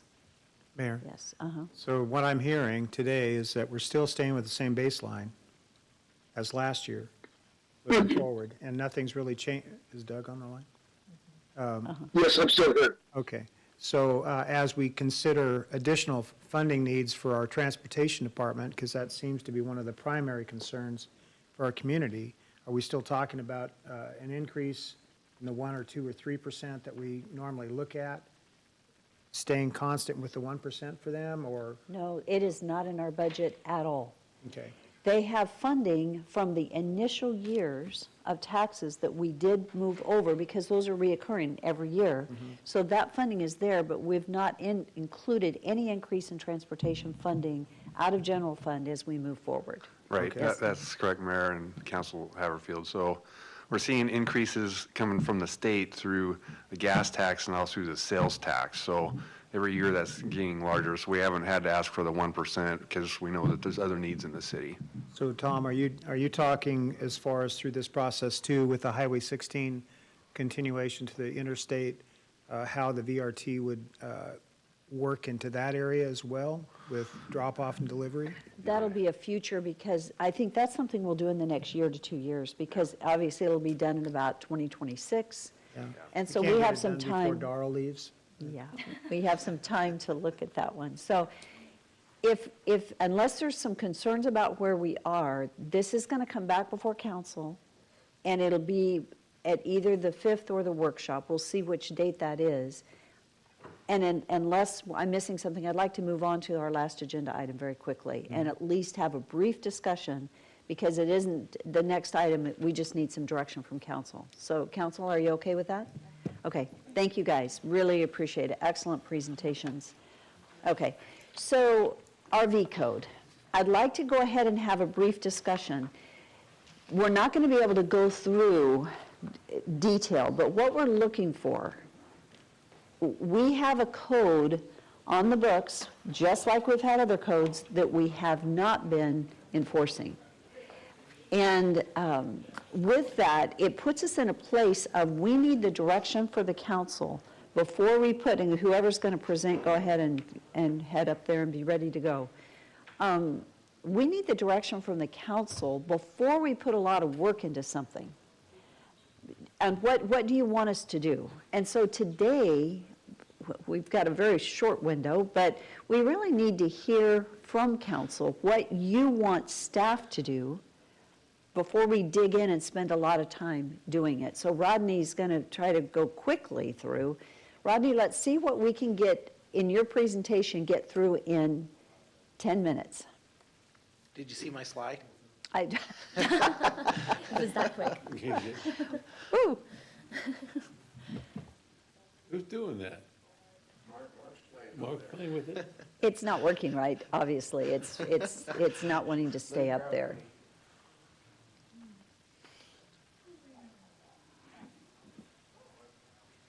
You have 3 minutes.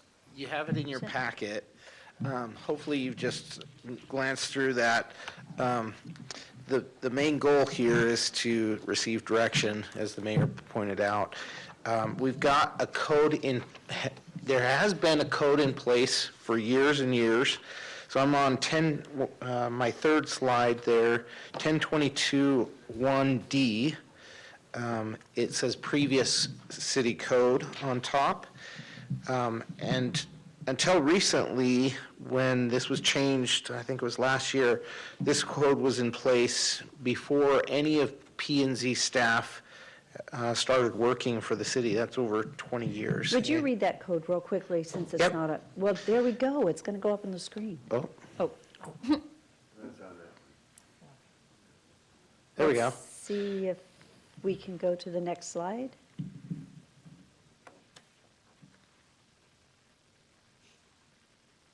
There we go. Okay. I'm just going to jump forward. Thank you. Here's the code that's been in place for years and years until we just recently changed it. But this code was unenforceable because so many people during the summer months parked their vehicles out in front of the home. Code compliance indicated they did not have the time or resources to track every single RV parked in front of a home for when the 48 hours began or should end. So essentially, you have to, if it's 48 hours that they can be out in front, we have to know when that began and then when it ends. And there were so many that code compliance was having a really hard time being able to just say, okay, this is where it began, this is when it should end. So And we as changed it to, as a result, we changed it. And here is the new code. when did we change that? I think it was a year ago. Okay, We modified the code to allow no enforcement of RV parking in front of the area of the home between May 15th to September 15th. During the most common times when people are using their RVs. And it's when school is typically out. Right? Those are the months that school is out. And that's critical for a reason I'm going to jump to in just a second. The code also sets a date for when they are no longer allowed in front each year to ensure that each RV is operable and primarily out of view for the months of the year that RVs are less used. So part of the problem was we're having these vehicles, RVs, that weren't even operable, and they're just sitting there year after year after year. And so this was one way to say, okay, on this date, they need to be removed from the front area of the home. And so code compliance could go out, look at everyone that had an RV out front, send them a letter saying, hey, you need to remove that to the back or to another location, to an RV storage or whatever. And then they make their rounds again and see if those are still out there. And if they are, then we begin the code compliance process to notify them and cite them for violation of the code.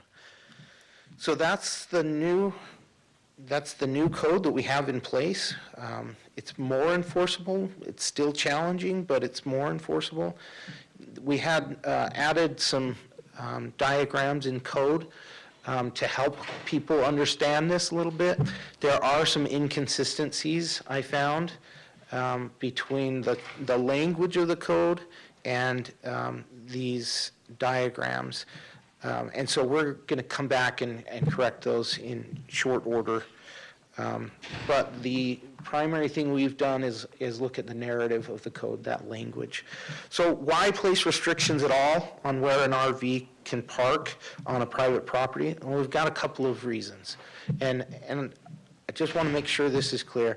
I picked this spot, it's in my subdivision. My daughter walks home on this sidewalk every single school day. This is the direction she travels from her bus stop. And this is an RV that is parked there. If this vehicle decides to back up, we have a split second between when the vehicle driver or my daughter sees that vehicle or the vehicle driver sees my daughter.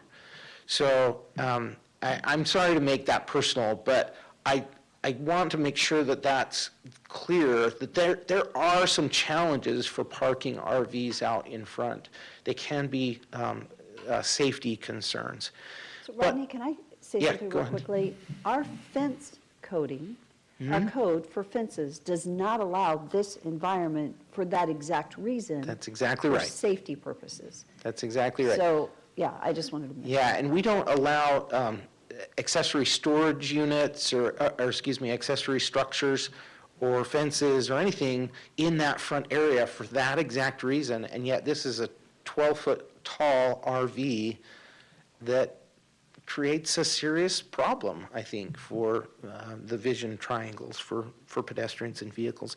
If the driveway was on the other side and it was parked in a similar way, a vehicle driving down the road, you would have the same problem with vehicles. So at the last minute, you're seeing the vehicle coming down the road before you pull out. So again, I just think there's some safety concerns we just need to be aware of. And then secondly, there's aesthetics. And I'm not here to tell you whether this is good or not, but I just am here to tell you that that's been a concern for people. I hear that, and code compliance hears these concerns from people.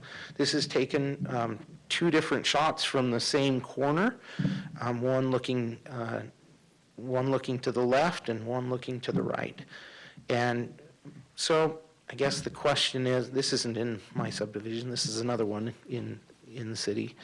But the question is, do you want that? Yeah. We're going to keep going really fast, so, because we've Okay. got 2 more slides in about 4 minutes Okay. or less. So we're in this cycle again, right? You either benefit the RV owners who want to park out in front, or you want to benefit the neighbors who have concerns. So as you move along this, if you have more strict codes, then you benefit the neighbors. If you have less strict codes, you benefit the RV owners. And what I've found over time is that we go through this cycle. We put less enforcement or change the code to be less restrictive, and then we get complaints. So it's this continual cycle we need to get off of. So concerns from RV owners that you would hear if we were to get a strict code in place. I use my RV for hunting into November. It's not just to September. Okay, well, there's things we could talk about with that. This is my property. You can't tell me what to do on my property. I don't have a place to park it on my lot, and there's not ability for me to move my RV to the back because my side yard isn't big enough. And last of all, commercial RV storage lots are all full and expensive. I hear that. I can't confirm that one way or the other, but you would hear that if we put strict codes in place or if we enforced the code that we have today. So that's the question. Should staff come back with a joint city council and P&Z commission workshop with some proposed changes? And if so, what should those be? Or maybe generally, what should those be?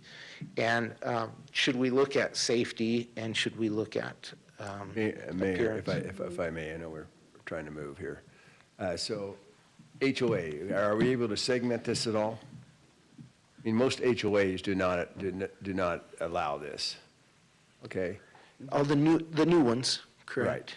Right. So to me, I guess I'm concerned with, private property rights, yes. But if you decide to live in an area that is not HOA controlled, which you decide that, then to me, sometimes you put up with these type of things. If you have an HOA, I mean, this just enforces them or helps them to control their folks too, because I know I just went to my annual meeting and that was probably the biggest thing was everything parking. And, they sent all these 3 letters, but still the property, whoever they contracted with the property, nothing happened. There's really no legal enforcement. So what is the enforcement, I guess is my question then, for if we went ahead and moved in this direction, what's the enforcement, what's going to happen to somebody who says, hey, I'm not moving it? Mayor, Councilman, the enforcement boils down to 2 things. Either we can give a misdemeanor citation or have it towed through an abatement process. And those are our 2 options. And those are realistic in your opinion? It would really boil down to a misdemeanor citation to go to court. Actually, so I have a question. I remember in one of our meetings, someone had done a drive, and Rick, I can't remember if it was you, somebody had, and how many RVs do you think are in this city right now that are violating code? 1,000. A lot. I couldn't. Exactly, a yes. lot. So what do we even have the capability to enforce? So this is a difficult one. Yeah. So the question is, right now, and this is why we've come to council, staff is like, what do we do with this? We really can't enforce this. We have a code on the books, but because it's a code on the books, if someone complains, we have to deal with it. And so it's selective enforcement based on complaints. Right. But not everyone, and then they point and say, well, you're not enforcing here and here and here. And so it puts staff in a very difficult place. The question is, do you want staff to spend some time in coming back and scheduling a joint meeting? What do we do with this? Because technically, we can't enforce what we have on the books. Well, Mayor, I've said this for years, and with police the same way. And why have an ordinance or a code on the book if you can't enforce it? And so I would love to have this happen from an ideal world, but realistically. And so you send out a letter to someone and they comply, and you send out a letter to somebody else and they don't comply. I mean, there again, it's just not consistent, and whoever yells the loudest. So I would say, don't spend time. I hate to say this, but don't spend time on it, in my opinion. Another thought is that what if our code causes them to comply with the same code that our fence has? Because you have a sightline restriction, and so should they not be allowed to park, how many feet back does a fence have to be? So it's in alignment with the house, but a living quarters of a home can be within 15 feet of the property line. So that's a potential. We could say, hey, you have to have the RV back 15 feet from the property line. But it does come down to code enforcement, going out and notifying them and going through the process. And so you're right, it's a challenge. Do you think we should consider something like changing the code to adhere to maybe a similar guideline for a fence for sightline for safety purposes? Whatever we What can that- do for safety, but there again, how do we make them comply? I guess that's my question. So that's just the thought, and I know we have, I Yeah, think, I another would be item in we need favor, to if look- we're going to keep this on an ordinance or on the books as a code, yeah, I would say at least amend it in that direction, but. For safety purposes, yeah. to have a setback. Does anybody else think, Yeah, I agree with that. so I tell you go down what, my block, which are larger lots, but And they're not there's sitting at least right on the 8. road. You can comply though, because you have enough room. You have enough room to set it back and not have it sitting right on the edge of the yeah, and driveway. it's a side yard too that I've got it on, it's Yeah. not the front, but. And now I we're think getting that's- semantics, but when you look at Lawrence Wasden's house, former Attorney General, Oh, my gosh. he's got a nice big one right out front, and sometimes it's on the street. My concern more is less with off-street to on-street. Because you've got some roads that you go down and there's like 30 cars parked on the street instead of in the driveways. But they don't have room in the driveways because they have other cars. So I see this as a political position killer, as far as for a decision by this body. Because it would not come back well-received by the community. If you start sending out misdemeanor letters to people, boy, you'd have this room full in no time at all. Okay. Yeah, but think of Todd and all the lawyers, all the money it would make for. Yeah, I'm just waiting for him to come in handcuffs, because take me out, because my mobile.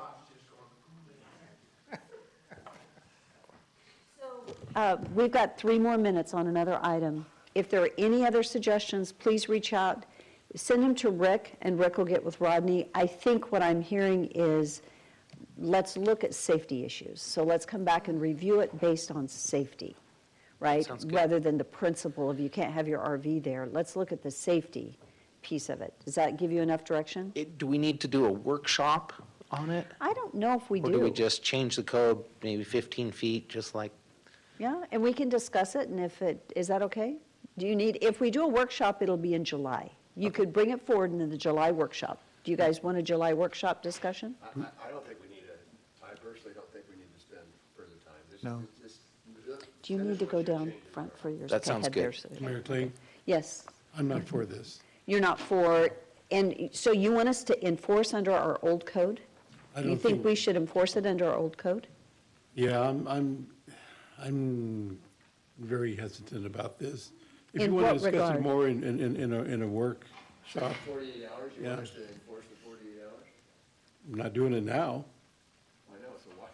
Well, the point is, we either need to the point. enforce it, we either need to enforce what's on the books, but we can't enforce what's on the books. So we either need to hire somebody more and start enforcing and giving misdemeanors, which I'm like, I don't think we should be giving misdemeanors to people because they've got an RV on their driveway. I don't think we can stretch code enforcement any more than what we already are doing.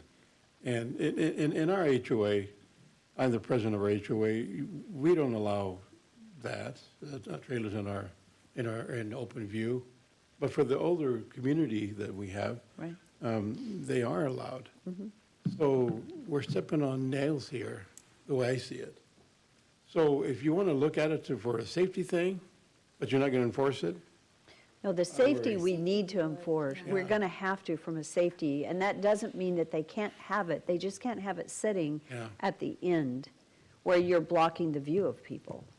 That's just, yeah, I know, I'm concerned, Mayor. okay. Mayor, I think We'll we're- share those thoughts with Rick. Yeah, and I just think, it's one of our responsibilities to provide safety within the community. And so if we've made other regulations on certain setbacks for fences and things like that, then we need to be consistent across the board. And so the safety thing, as far as it being that close to the frontage of the house, we do need to make that standard across the board, in my opinion.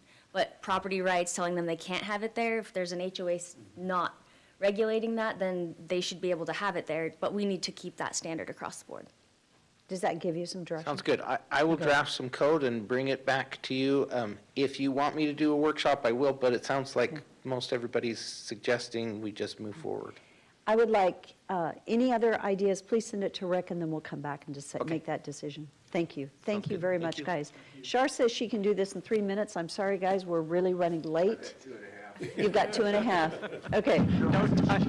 2.5. You get to work, Garner. Madam Mayor, council members, Shar Tim, City Clerk's Office. This is a very brief update on the proposed new licenses, and I am requesting some direction on our next steps. City is required to obtain approval from the Criminal Justice Law Unit of the FBI for any proposed new or updated code, which requires an applicant to submit fingerprints for a non-criminal background check. We currently have 2 proposed licenses, which is the massage establishment and the mobile food vendor. And these do fall into that category, and we are still waiting for approval by the FBI. Staff had originally anticipated to return to council with both proposed licenses by June. However, the FBI review process is taking longer than expected, and this is a status update for the council and the public. Regarding the massage establishment licenses, on May 1st, council concluded the public hearing and approved staff to amend Nampa City Code and return with an ordinance at a future meeting. The proposed code was submitted on March 28th for review by the FBI. During the review, they identified 2 definitions, the manager and owner, as being too ambiguous. Legal provided recommended edits, and one of the definitions, which was the manager, was approved. On May 12th, staff sent another revision of the owner definition for FBI's review, and we are anticipating receiving approval in the very near future. Once received, staff will return with an ordinance creating the massage establishment license as well as a fee resolution. For the mobile food vendor license, workshops and staff meetings began in November 2022, which included 4 council workshops.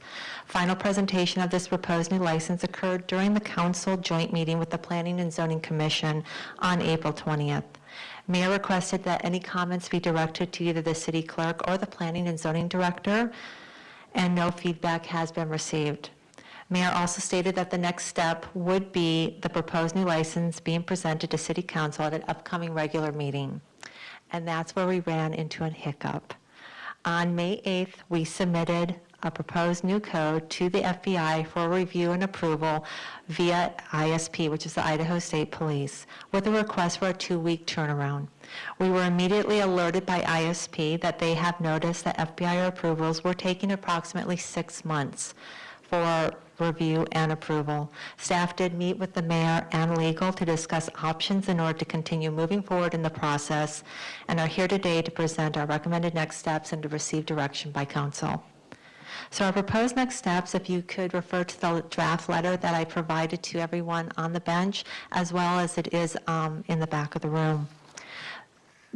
We are proposing to distribute this letter in June to food trucks announcing an anticipated mobile food vendor in October of 2023, and include copies of both current and proposed code. The letter would explain the proposed code is very similar to existing code that currently regulates mobile food vendors. It also encourages business owners to become familiar with both codes to ensure compliance by October 2003. This provides approximately 4 months of advance notification to ensure compliance with at least the existing code if the new license is not approved.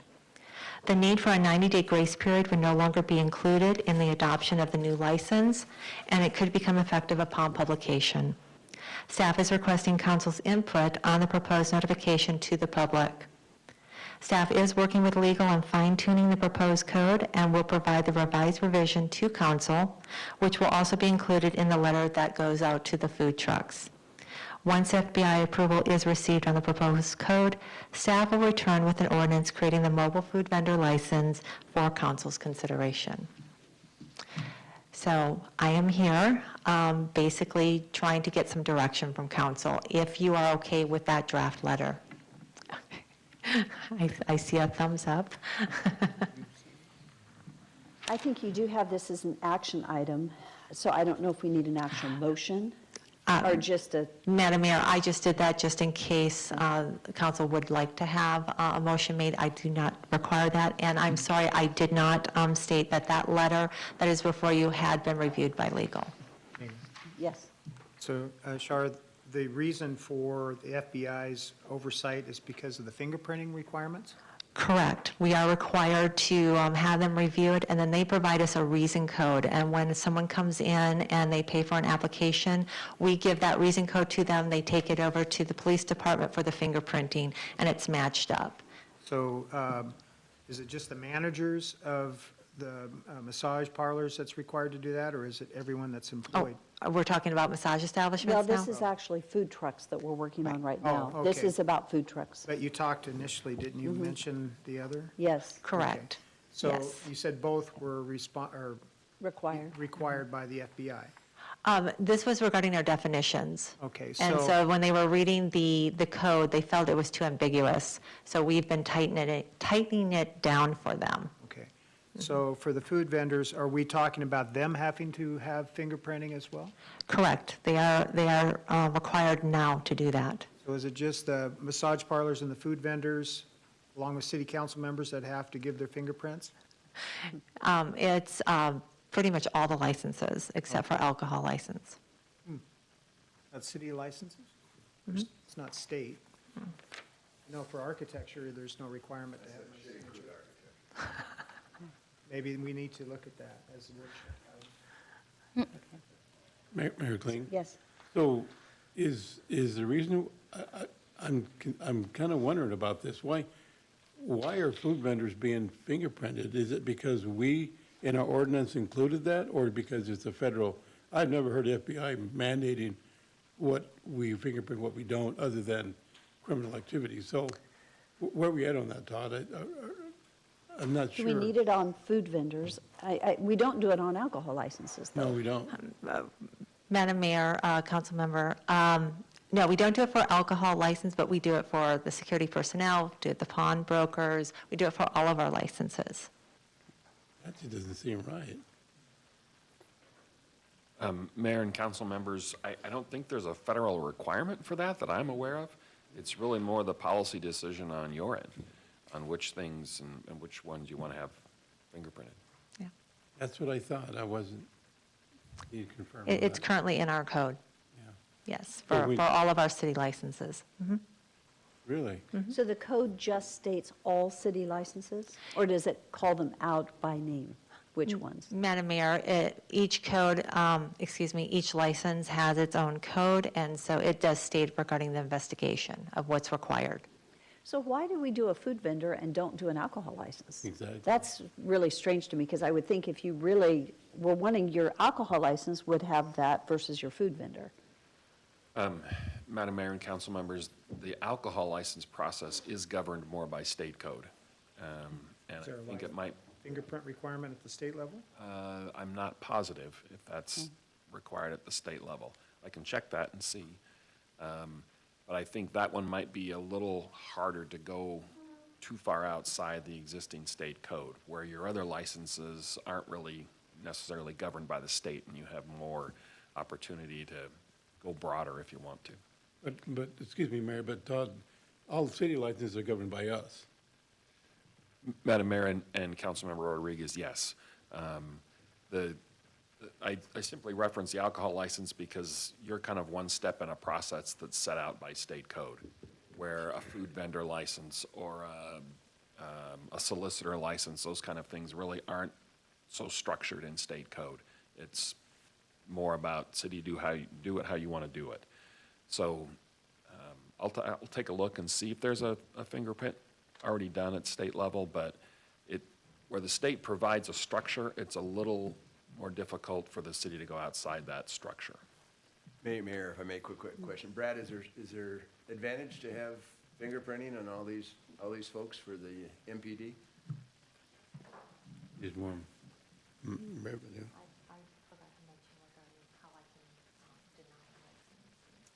Yeah, I think, Councilman Bruner, I think when we look at these from our side,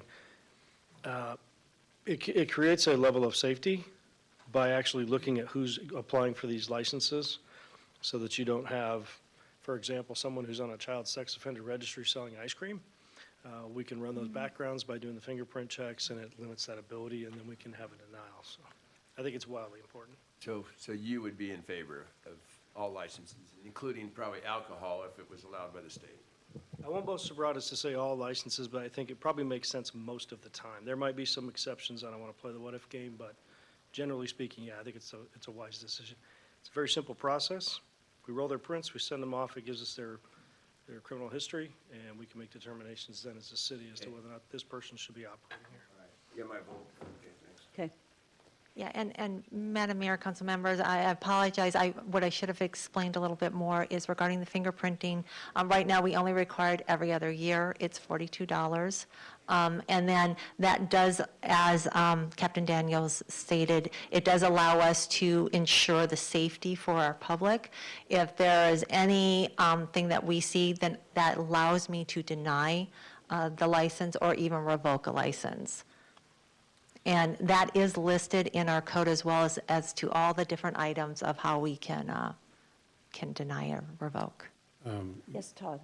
One comment, Rick just was looking on the alcohol beverage website, and it looks like the state does require a fingerprint set and an FBI background check when they apply at the state for the license. Okay. Thank you.